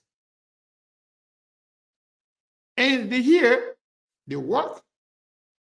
They don't depend on anybody over there. But this whole mindset of tribalism, sectionalism, tribal solidarity, my countrymen, we from the same country, the machine from a tribe man, religious fanaticism, all those things are some of the major factors driving our country the way it's going. Believe me, it's now everything predicated on poverty. There are people that live here, they don't need anybody to give them money to survive. They are educated, they went to school, they hear they abide by the rule and in the laws here, they respect the rule of law, they go to work on time. But when it comes to Liberia, it's a different ballgame. For sure. So the sick people that we are talking about right now, they are corrupt. They have been involved in corruption. Majority of them have lived in the Western world, and they respect the rule of law. They go to work on time, and they don't steal because they're scared. They know when they steal, they know the consequences. But when it comes to Liberia, they don't care. So I think the work we have to do is beyond just educating the poor people. It's also being honest to our friends who are educated, who have traveled, who have lived in different areas and understand how things work. But yet when it comes to Liberia, they're so dishonest because they think the Liberian people are stupid. So I believe some of the problem is not just with the people back home. For example, Joseph Biden is the president of Liberia, of America. Joe Biden now help being discussed, age being discussed on a daily basis. Some Democrats even saying Joe Biden should withdraw from the process because they feel like Joe Biden, his age, now he's not good. Some of them say Joe Biden is not performing good. Some of them even say that Joe Biden got mental problem. That he's not mentally stable. And in fact, as we speak, the Minister of Defense, that we call it in Liberia, the Secretary of Defense in America here, Lloyd Austin, people remain have been discussed right now. Yeah, he hired prostrate. They have been discussed to the extent that they are telling you how they're telling you how they're making even people good. They're saying it all over on the internet and in news, in cable news. They want him resigning. They want him resigning, saying that the man can't even really good because they may get prostate cancer. It's been discussed. You have people here that live in America here that watch these things. They know that these things are fair game when it comes to politics, But once you mention Joseph Nima Boakai, then they start to insult your mind and power. They say, oh, you can't respect older people. You know, you're going through the extreme. How can you discuss the mental health, the mental personal? Like if they say you living somewhere in, I don't even know what kind of place to call in Liberia. Bangonima, maybe. Somewhere, you know, where you don't have internet. They live here, they see these facts. They don't want to. Adjust their mindset. The knowing that these things are fair game and they believe in it and they accept it. But when it comes to Liberia, it's a different ballgame. When somebody, imagine Donald Trump is in court right now for things that he did years back, they are taking it against him. Some people are in jail here for associating with criminals. Some people have been denied political position in this country for even engaging in extramarital affairs. You remember John Edward? You remember a lot of people being stopped here for even running. They've been denied political position. But in Liberia, president, vice president, government official will have extramarital affairs. They will have boyfriend and girlfriend then openly. In fact, you will have minister then dating, minister then loving to minister then, president loving to people there. And people think it's normal, it's nothing. And when you talk about, oh, that the people personal affair, I don't even know the kind of country we have. And I don't know when our country will change. Because people who know, people who understand everything, they can only understand them when they're in America. When they come to Liberia, they blind themselves. They know lying is a problem. When you lie, it's a problem. You can't be trusted. But in Liberia, they say, even if this won't happen, we stay want this. You know, let me say this, and I will go back to you guys. There is something.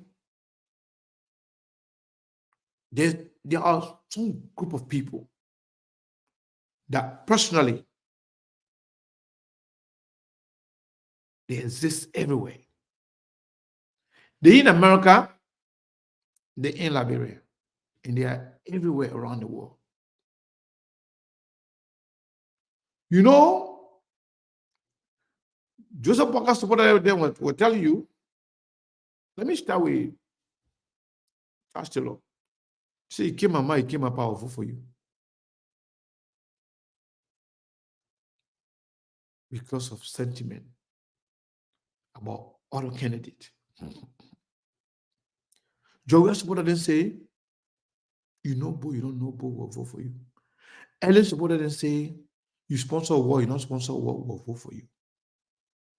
Boakai supporter didn't say, even man in his grave will vote for him. We agree. In fact, some of them used to go on Facebook and write, Mr. Pacemaker, we love you, yeah? Saying it not because they are making any rational decision, but they're saying those things just to get under the skin of their opponents, forgetting the bigger picture, that they are speaking about a country, they're speaking about the future of their children and other people's children, that they're speaking of the future of the country. They care less about that. They're just saying it just to make other people angry. Angry. I think it's a game. Everything is like a game of sport, football game. You win, you know, everybody happy, everybody to vote each other and move and go. Forgetting about the future of the country. Here in America, in as much as many people believe that Biden government is not performing well when it comes to economy. Donald Trump supporters in one state, is a small state, Iowa, yesterday, over 60% of Donald Trump supporters said even if Donald Trump is convicted, he's still qualified to be president. See? So the people, they're everywhere, but you know the difference? The number. How many people carry that opinion? How many people, how many states? If you do the same, if you take the same as same sample across the country, across America, you will find out that Democrats will support Democrats regardless. Some Democrats. Some Republicans will support a Republican regardless. Equally so. There are some good number. Let's say, for example, a third of Donald Trump supported Republican voters yesterday said no. If you do the same sample right now, it will unite the party. 0% would disagree with Unity Party with Joseph Parker when he does the wrong thing. See the difference? Joseph Parker lied. Joseph Parker people lie. But up to now, they would prefer calling SKTV liar than to accept that Joseph Parker is supporting and lie to the Liberian people. Now, one person you will find, whether in private or in public. You see the difference? Donald Trump supporters said, a lot of majority of them said they believe Donald Trump, even if convicted, he may still qualify to be president. But at least a third of them, if you ask 1, 2, 3, the third person will say, no. But you don't have that in Liberia. Similarly, sedition had the same thing. Every sedition, they agree with everything that we are doing. And all the criticism, they never accepted it. They never take it in good faith. They fight everybody who criticizes Watch Money we are. Even at their own expense of losing. So that led to them losing Monk. So, I just wanted to point to these things. You have people with those kind of crazy mindset all over the place. For other people, to some extent, you have some people among them who are rational. Even if they can say in public, but behind the scene, the way I met.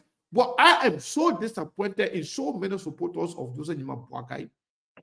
Even some of the ones that you think they are educated, even some of the ones you think they are rational people, they mature, when you talk to them, you will never admit the wrongdoing of Joseph Boakai. Every person that knows Joseph Nima Boakai, that have seen Joseph Nima Boakai in bed with Stephen Witherspoon, who committed crime, federal crime, knowing that it was the wrong thing. They're getting money from Stephen Witherspoon, and also admitting and refusing to deny the allegation that he was on payroll with Stephen Witherspoon. They can never admit that that was the wrong thing. Everything about the paper that they're writing, you leave the paper alone. What kind of human being are you? Anyway, Saros and Monk, do you think at some point, some Unity Party people down the line, not because they don't get a job, not because they are angry, they didn't get a position, and then overnight they turn to opposition. I'm not talking about that. I'm talking about rational Unity Party and Juju Parker supporters, do you think at some point they will say this is wrong? Even Joseph Boakai going out to call lawmakers, propose money or give them money. Joseph Boakai, now we said it was wrong for George Weah to have taken down his home and rebuild it in 3 months. Joseph Boakai did not even work to get in power. He renovated his home. Joseph Boakai did not even wait to get in power. He's now allegedly buying $1 million home. Do you think United Party people, some rational people, will be among the United Party people to speak to this fact, to say, no, these are wrong things, don't do it. You shouldn't have done this. Even publicly or privately, you think there are people in the United Party that can do that? Anywhere? They won't, even if it's visible, and you just stated the reason why they won't do it. That's just where it is. The thing in our politics is people don't see the country, people see the political leader and the political party. So they think it's Barcelona and Real Madrid match. They don't know it's about the future of the country. You see, I will respectfully disagree with the first caller because we keep making excuses. And excuses, you see, for you to make better decisions, the moment you start taking responsibility for your action, you start making better choices in life. Because once you come to the conclusion that if I do this thing and it happens to be wrong, there is nobody that I can blame but myself. That's how life is. The moment you start taking accountability and responsibility for your action, your decision become better because you know you won't blame anybody. In the case of Liberia, that cannot be. The caller was trying to say that because of poverty, it got psychological impact. Our people have been traumatized. Okay, we can agree to that point. But equally so, my brother, we have had 5 elections dating back to 1997. Let's go back to Chancellor election to now. It has been 5 election cycles, right? Almost 30 years now going. Close to 30 years now going. Okay. You know that the only way you can rectify the wrong in Liberia is by bringing in a system of governance that benefit everybody. If we will all say, oh, because our people, things are tough, the economic situation are hard, people are in poverty, they got a traumatic effect. The question is, then what is the essence of having an election? Because what you are saying in another sense is, whenever there is an election, they will make bad choices. So if that is the case, then there is no need to have election, because there will always be people that will be hungry. There will always be people that will be dying. There will always be people that will have health challenges. So if we cannot change the trajectory of the country by making better decisions, then at what point are we going to expect the country to be better? It's the same thing that happened here. That's what this is. I don't respect people because you got degrees. You see, the same thing that George Weah and Joseph Boakai said, a scenario, they are no different. The average citizen, we told them, you can love George Weah. George Weah was somebody who was incredibly gifted by the gods to play soccer. You cannot take that from him. That's his intelligence. That's why he was born to do. People come on this earth with a destiny and a purpose. You cannot take that away from George Weah. But the president said that was going way too far. And you got people that had double masters that live in the country for 25 to 30 years, that know what it takes to build a country. They still went and believe and made it. And see, the people who consider not to be educated, they always take their cues from people who are educated.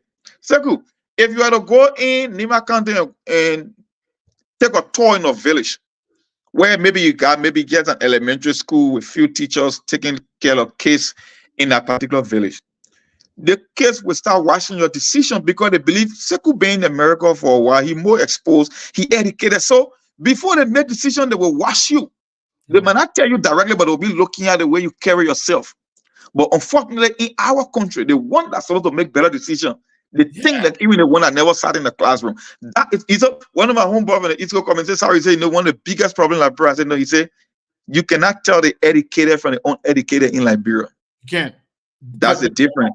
And that's why the country keeps struggling. The same way with Joseph Boakai.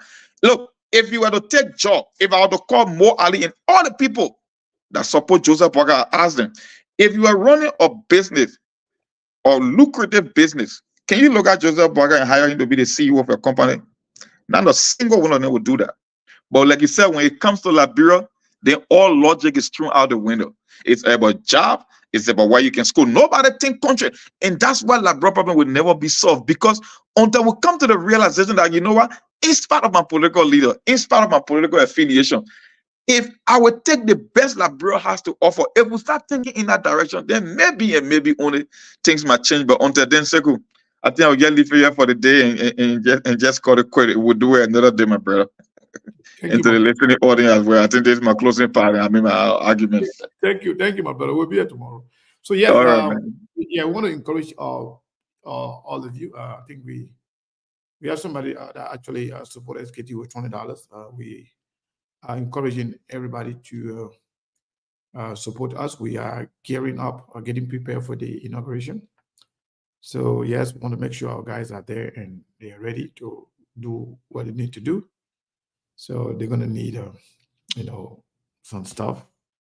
As a matter of fact, one of our guys actually wrote and posted something on our in our chat room, telling us things that we need, and yeah, I saw it, and we told them that no problem, we will do our best. So yes, we are calling on all of you. If you do have anything to share with us, feel free to do it. You can use our Cash App or Zelle to support SKTV as we can prepare for the inauguration, to bring you all the activities at the inauguration, and also to see the people's reaction around the country. We have people everywhere that are ready, to work. So, Saros,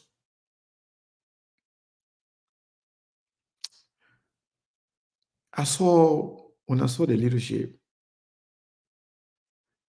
of the Senate, I saw the name of Abochie as chairperson on Labor or something.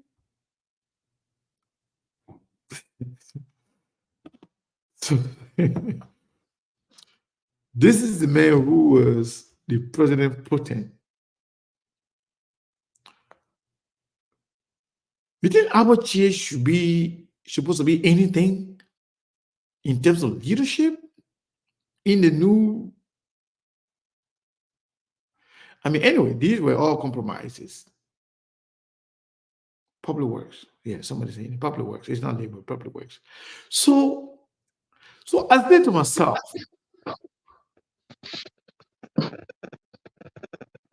what oversight that this guy going to institute over the public work ministry that he didn't do it while he was the me man? We had the gavel in his hand to call the labor minister at any time. So these are just divided positions just to be somewhere where you can get your money, or these were done simply because of people wanted certain positions, so they told everybody, hey, where you want to go? Okay, you get it. Just support us. Where you want to go? Okay, you get it. Just support us. So my question to you now, what? There's nothing personal about Abochie. I'm just saying. I'm just using it as a case study. Abochie served as president pro tem for the past 6 years. What is he going to do now in terms of administering oversight that he didn't do, they didn't do over the past 6 years? What are you going to do right now? Mr. Kane, absolutely nothing. Here's the thing. Our people have a parable that say the rain was falling. You didn't pour anything under the rain to catch water. That the dew will be falling, then you think you will catch water. That it's just a fun. Mr. Kane, I've always said this on SKTV, Liberian people are their own problem. And like Monster and like everybody else says, Liberian people are their problem. Liberian people continue to remain their problem until Liberians can come out of what they find themselves in, or what they continue to enjoy. Liberians continue to call calamity upon themselves. Abochie had the gavel of authority for 6 good years. He did not utilize that gavel of authority to call any of these ministers to question them. And you making him a public work chairman on public works, and you think Abochie is a fun, Mr. Kane. the questions that it should not be questions that we should be asking. And let me add to what Mon was saying in regards to uh, just to add to Mon that Liberians will always be their own problem. And it's not about the educated or not educated. Mr. Kanye, there are people who got double masters, there are people who got 3-4 masters. They will see the wrong thing. The problem about this country is self-aggrandizement. Everybody else want to benefit. Even to the smart young ones, Mr. Kanye, you will see them very vocal. The moment they get some kind of position to benefit, they forget that Liberia is a country that's supposed to be. Liberia is a country that everybody's supposed to put interest first. Mr. Kanye, until Liberian people can start putting country first, our country is not going anywhere. The country is about self-aggrandizement. Country is about you put me there, my family should benefit, and that's just how it has been going. Like what Great Span said, you eat, I eat. And everybody eat, and that's just how Liberians and the people believe that this is the normal way of doing things. Now you will see Unity Party folks will be telling you that the CDC done it for 6 years, and this is the time to do it for the next 6 years. For this reason, you're never going to get Liberians coming out of their shells. You're never going to get Liberians standing up to the reality. Chief, the people are their problem in this country. It's very frustrating, Mr. Kanye. Like we said on SKTV yesterday, the only way the country can be delivered until a new breed of people, a new breed of leadership from both the diaspora, Liberia, all parts of the world, Liberians who believe in Liberia and believe in country and put country first no matter what. Patriotic Liberians coming together, a whole new revolution. That is the only way you'll find a new country. But other than that, Mr. Kanye will continue saying these things for the next 10 years, the next 15 years, the next 20 years, and we'll get old saying it, and Liberia not going to change because the people enjoy what they keep doing. And the country has adapted to this system of doing the abnormal thing. The people have seen the abnormal thing to be the normal thing, and the normal thing to be the abnormal thing. So the country is doing everything the opposite way. The wrong thing has become the right thing. You see a man running on a tail lane. You get in a taxi. You see the driver taking the tail lane. You tell him not to take the tail lane. And he tells you that, but you see other people doing it. So he believes that other people are doing it. So but he believes that he knows that that is not the right way to do it. But because he says that he sees people doing it, so he will do it. So everything about the country is the opposite. So we need a whole new revolution to change this country. Other than that, these very people we keep. So let me say this. Few things I think Liberians need to know. You know, people who are re-elected to their respective positions, or people who change from one position to another, are the people who are considered as the bad people in the country. Why? For example, a former speaker of the House of Representatives, Alex Tyler, who was called Corruption King Kong, is now a senator. A former speaker who was removed from the speakership in person of Edwin Mervyn Snow is now a senator. And not only he's a senator, but he left Monsuado and went to a different county. He was elected. You ran the reason why you left the people you say you were representing because you were considered as a bad person. But yet in the same country, small, tiny country like Liberia, he left Monsuado and went to Bomi, as if to say being bad in Monsuado is okay. It's bad to be bad in Monsuado, but it's good in Bomi. So Monsuado can reject somebody for being bad, then Bomi will take you. Similarly, before Emmanuel Nukwe left, Nukwe was also considered corrupt. Nukwe went to where? Margibi. Nukwe is elected senator.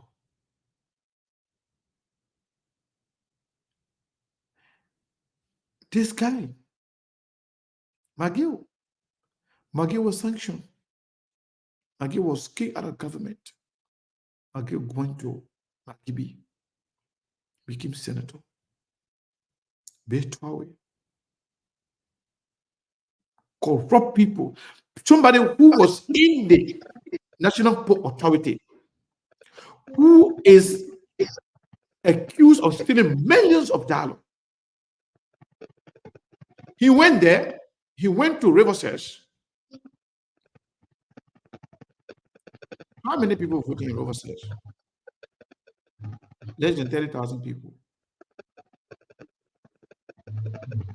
And they voted that to send that men to the Liberia House of Senate to make decision for the 5 million people. On top of that, Mr. Kane, they seem they seem senators who were criticizing McGill, who were helping to put public pressure for McGill to relinquish his position, were the same senators that even came in agreement to make McGill chairman on education. So,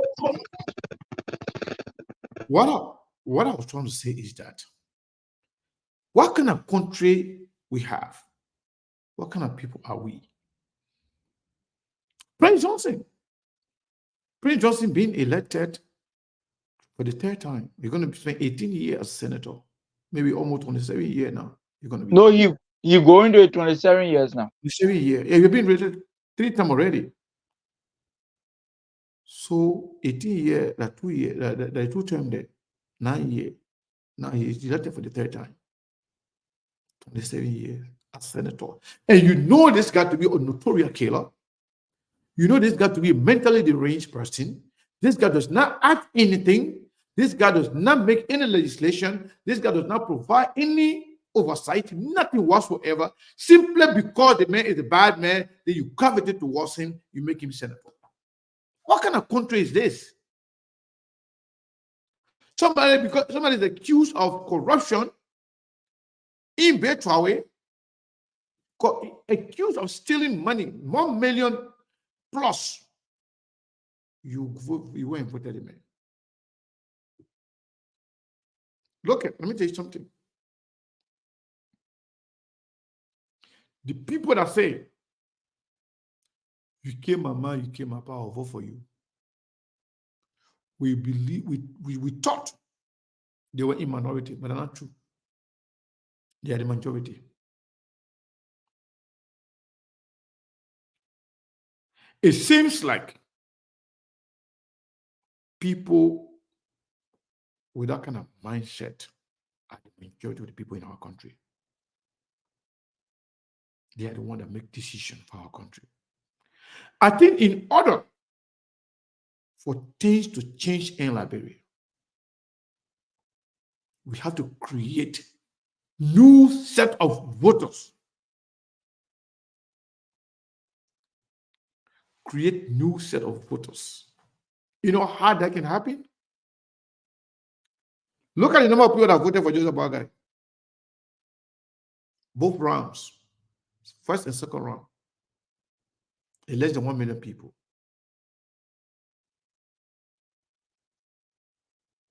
There are people that don't care anymore. They have given up on Liberia. They're not even voting. You have them here too in America. You know what? Obama won the election. Obama created new voters. New voter does not mean that new people that just attain the age of 18. No, there are people who have given up already in life. To reassure them, to give them hope,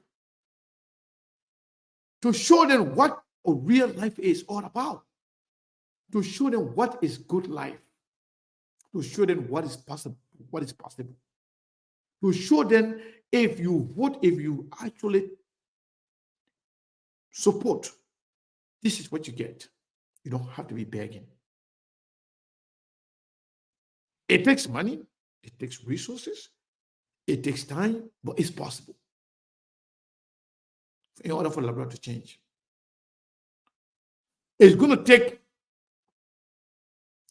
you, myself, and everybody, not just to talk about it on social media or on radio, to go to the pure people, door to door, county to county, and not only during election year, not only when you have 3 months to the election, or 5 months to the election, or 6 months to the election.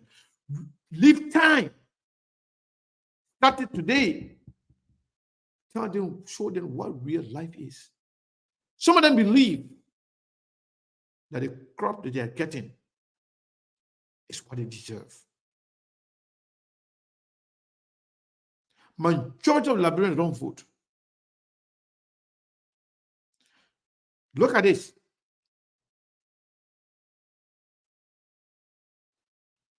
2,400,000 registered to vote. Less than 2 million people voted.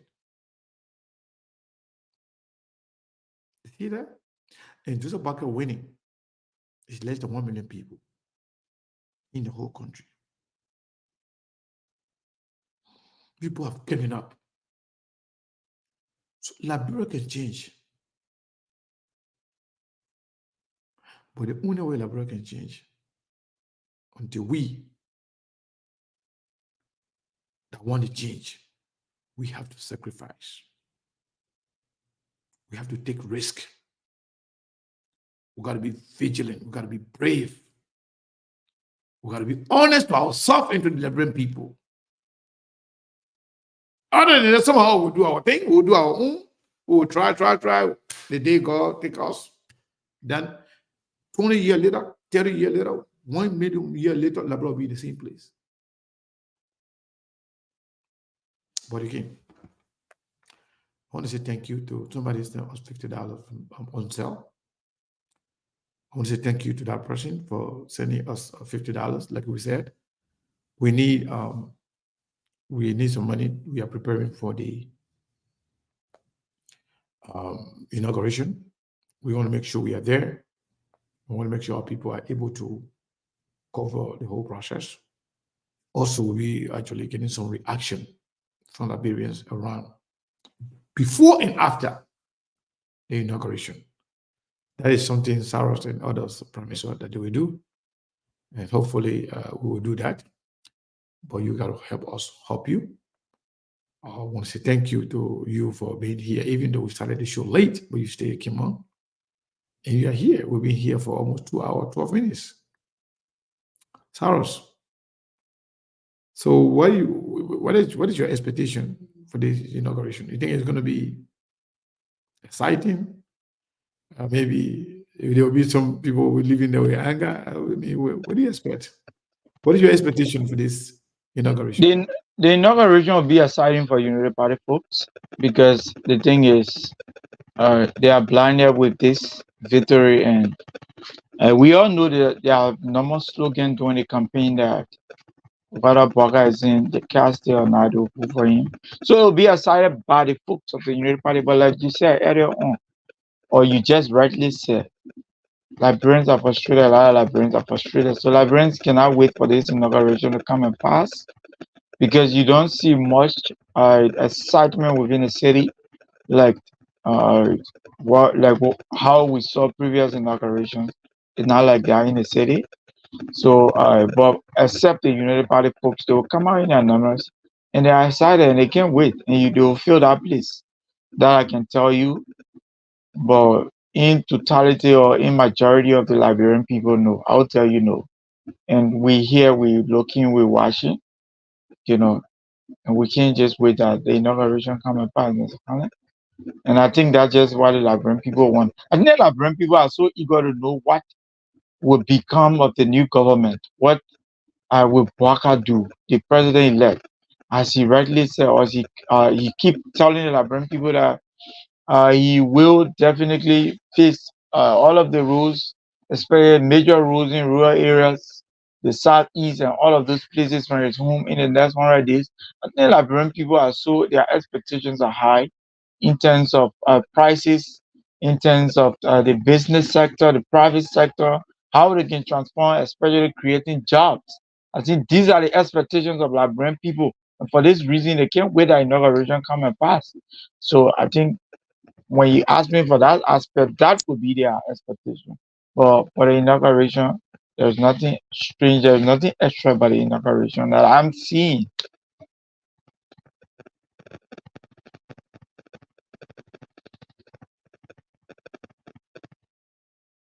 Yeah, I'm sorry. I was yeah. So I don't know the person care if I call their name. They sent us $25. The last name is Davis. I don't want to call the full name. So if you don't want me to call your name, at least I just have to call you to say thank you. We appreciate it. Yeah. So somebody sent out yeah, $25. We appreciate it. So again, Saros, you know, if this horse thing that Joseph Boakai allegedly bought from Ami Muda, do you think Joseph Boakai will move there before the inauguration or maybe after the inauguration? And if Joseph Boakai move into that new house before the inauguration, you think that will be the Joseph Boakai owner? No, they put that thing what Joey Bay, what was it? For the two condominium, Yeah. For the two? yes. Okay. You think that's going to be Joseph Boakai owner for the two condominium? Yes, And then, Mr. Kane. LeBron going to be like, okay, they may already started stealing the money before even, take office. Mr. Kane, there will be a public backlash. As to, I think they are figuring, wrapping their head around how to do this, because obviously, I know there are the few majority of the United Party people who support Parker see nothing wrong with anything he do right now.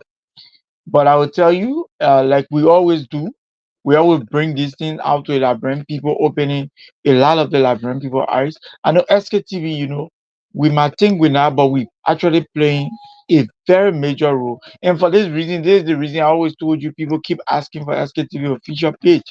That is to tell you, even people I don't know, they see me and where is SKTV and where is it? So SKTV is playing a major role. We would play our part, but I think they're wrapping their head around this thing. And yes, it will be Boaka Uno for the two condominium. And they're just wrapping their head around it, how as to how they're gonna do this. If he should move in it, because the thing is, if he's moved in it before inauguration, it will be like he only trying to do that so because he's trying to reduce the public backlash that okay, the old man he bought it and he was not president, so for this reason, because even though the last time we were to the House of Legislature, and I see some strong unit partisans telling us that because Honorable Yeke, the returning lawmaker, is questioning the president-elect, he has no right because he's not president.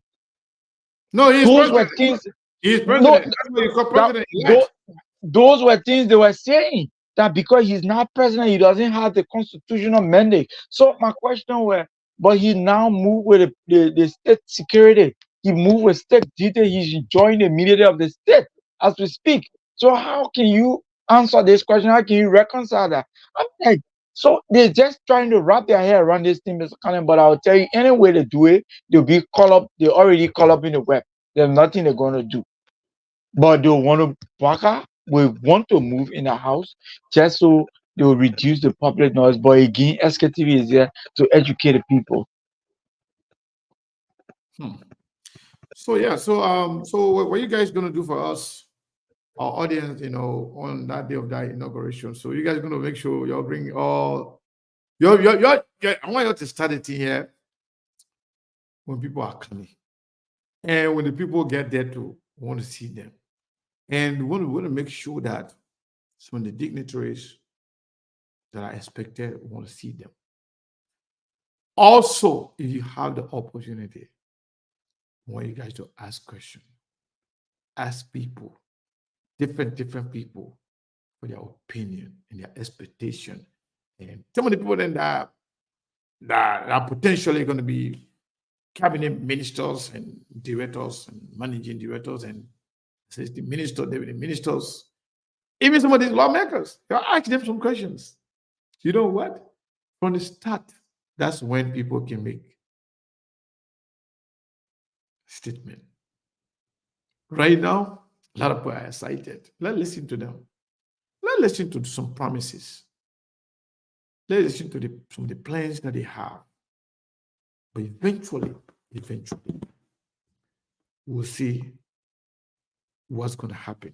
And again, before we go, SKTV, we do not have side.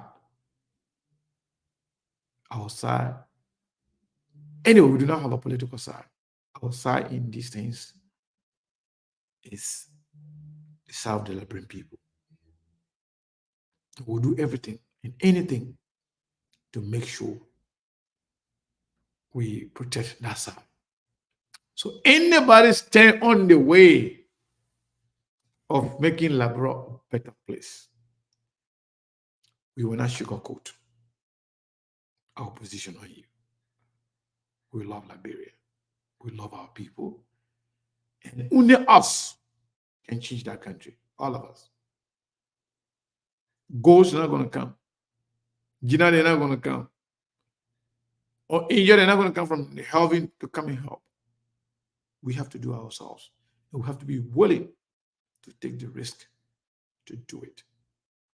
I know somebody was saying the other day, oh, Sekou, you know, you were friendly with Yomli, you were friendly with Dilon, you were friendly with all the people, and this and that. But, you know, you lost opportunity. What kind of opportunity? Is I want to go to Liberia to go be office boy for somebody. Did they say I want to go to Liberia to be something? No, I don't want to be anybody. I want Liberia to change. If I'm going to go to Liberia to do anything, maybe I'll go do business. Or if I decide to enter politics deeply, maybe I will run for something in the future. I don't even know when. Because I don't even know what's going on in my country. I don't know how people are thinking. The mindset that I have. If I were in Liberia during the last election, or doing job we are government, maybe I would have been in jail by now. So politics in Liberia maybe not good for me. I can only do to conscientize people, to sensitize people, to educate people about what is right and what's wrong, and to also shine light on corrupt people. People can know them and their corrupt attitudes. Maybe in the future. You remember 2019, there were a group of young men going around asking that Sekou Kenneth should go and run for district number 8, where Akara Grace was. Sekou Kenneth should go back to Liberia and run for that position. Some people even call me that they will sponsor it. Some people call me. Some friends on here say Sekou, with that money, will raise the money. Go and run for that position that Akara Grace was serving. District number 8. I know Monrovia. I grew up in Monrovia. Even after all those years, I can sit here right now and tell you everything, every corner of that place, because they where I grew up. But I don't see political position as a mere competition or money-making things. I think political positions, especially elected positions, should be about changing your country, giving back to your country, introducing laws, bills that will change the life of the common people. But for Liberia, it's not like that. It's all about what's in it for you, fortunately. So You can be my best friend. Politicians, but on a friendship. We can still be friends. I will still criticize you. I don't care. If you do the right thing, I will say. If you do the wrong thing, I will criticize you. So regardless of our relationship, let bro come first. So folks, I want to say thank you to all of you. We have a few, somebody sent, so like I said, $50 from Zelle and then $20 on Cash App. Yeah, into funding. So thank you, everybody. Taras, anything before we go? Yeah, so Mr. Kane, let me say this. You know, our touch when we're talking today is the 16th of January, 1023. Mr. Kane, in the future, by the grace of God, I'll be president of this country. I will change this country. And Mr. Kane, Liberia need change. Liberia deserve people like us who believe in change and want to change this country. And our country deserves us. And we can be, Mr. Kane will do what it takes one day in the future to be president of this country. And I can assure our people, some of them will be old at a time, big sisters and big brother who support us, but you will live long to see that day. And there will be a new Liberia. And thanks to SKTV, SKTV, because SKTV is doing a tremendous job, Mr. Kane. If you don't know, we're doing a very great job in this country for the Liberian people, conscientizing the Liberian people. There are a lot of people who reach out. There are a lot of people who I don't know, but just from SKTV, they reach out and they connect a question out for the official page, and all of that. That is to tell you that the work of the Liberian people, the work of SKTV, and it's been seen by the Liberian people, Mr. Kane. So let's keep doing what we're doing. There are more minds. We can't give up. So in the meantime, let me say this to you. Anybody who is acting for the official page of SKTV, please direct them to also follow SKTV LRB.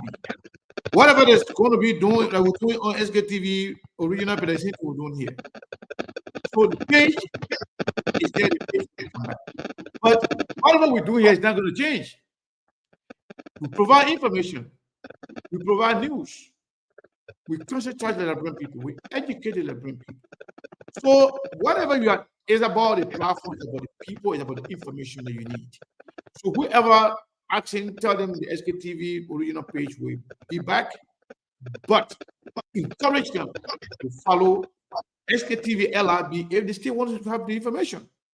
The love for SKTV original page is about the information. It's about listening to Sekou, listening to Sarah, listening to Steve, listening to Brazilian Monk, and all our good folks out there. SKTV original page will have more followers than the SKTV LRB. And now what do people want, Mr. Kane? Yeah, but it's not about competition. It's about what we provide. I understand.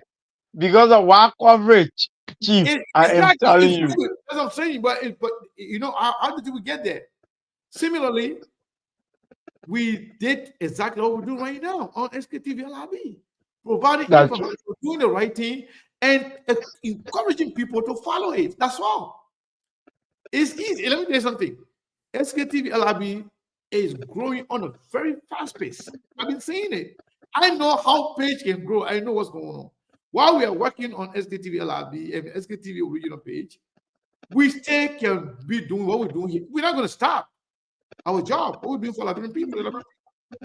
So let's encourage everybody who are asking, always asking you to about the page, encourage them to also follow. To follow SKTV LRB, to follow us on YouTube, to follow us on Instagram, to follow us even on Twitter. That's what we do, because what they want is the information. And we are providing it regardless of where we are. But yes, indeed, we promise that SKTV original page will be back very soon. Very, very soon. So you shouldn't worry about that. Yeah, so yes, Mr. Kane, let me say thank you to our SKTV followers. SKTV will always be here because Liberian people are the most important people on earth. And most importantly, Mr. Kane, Liberian women are the most beautiful women on earth. And for this reason, as Sarah Slemane will be president one day to For the give women that Liberia. No, not for women, for all Liberians. no problem, no problem. I mean, that's a good dream. We wish you all the best, my brother. Yes. Who knows? Who knows if my Pekin can be president if I'm alive that time? Who knows, man? I mean, that would be a good thing. Yes. I mean, and you'll be alive. We'll be there to provide advice. We never know. You never know. Yes. Yeah. So I mean, you don't never say never. Life is unpredictable. Everything is possible in life, especially when you have a dream. All you need to do is to follow it and be genuine about it and fight towards it. You will realize it. That's life. Everything is possible. Thank you all. Thank you to those that contribute. Thank you to those that will contribute tomorrow. Thank you to those who wanted to contribute, but they don't have the means. We appreciate all of you. Thank you for being here. And we'll see you tomorrow.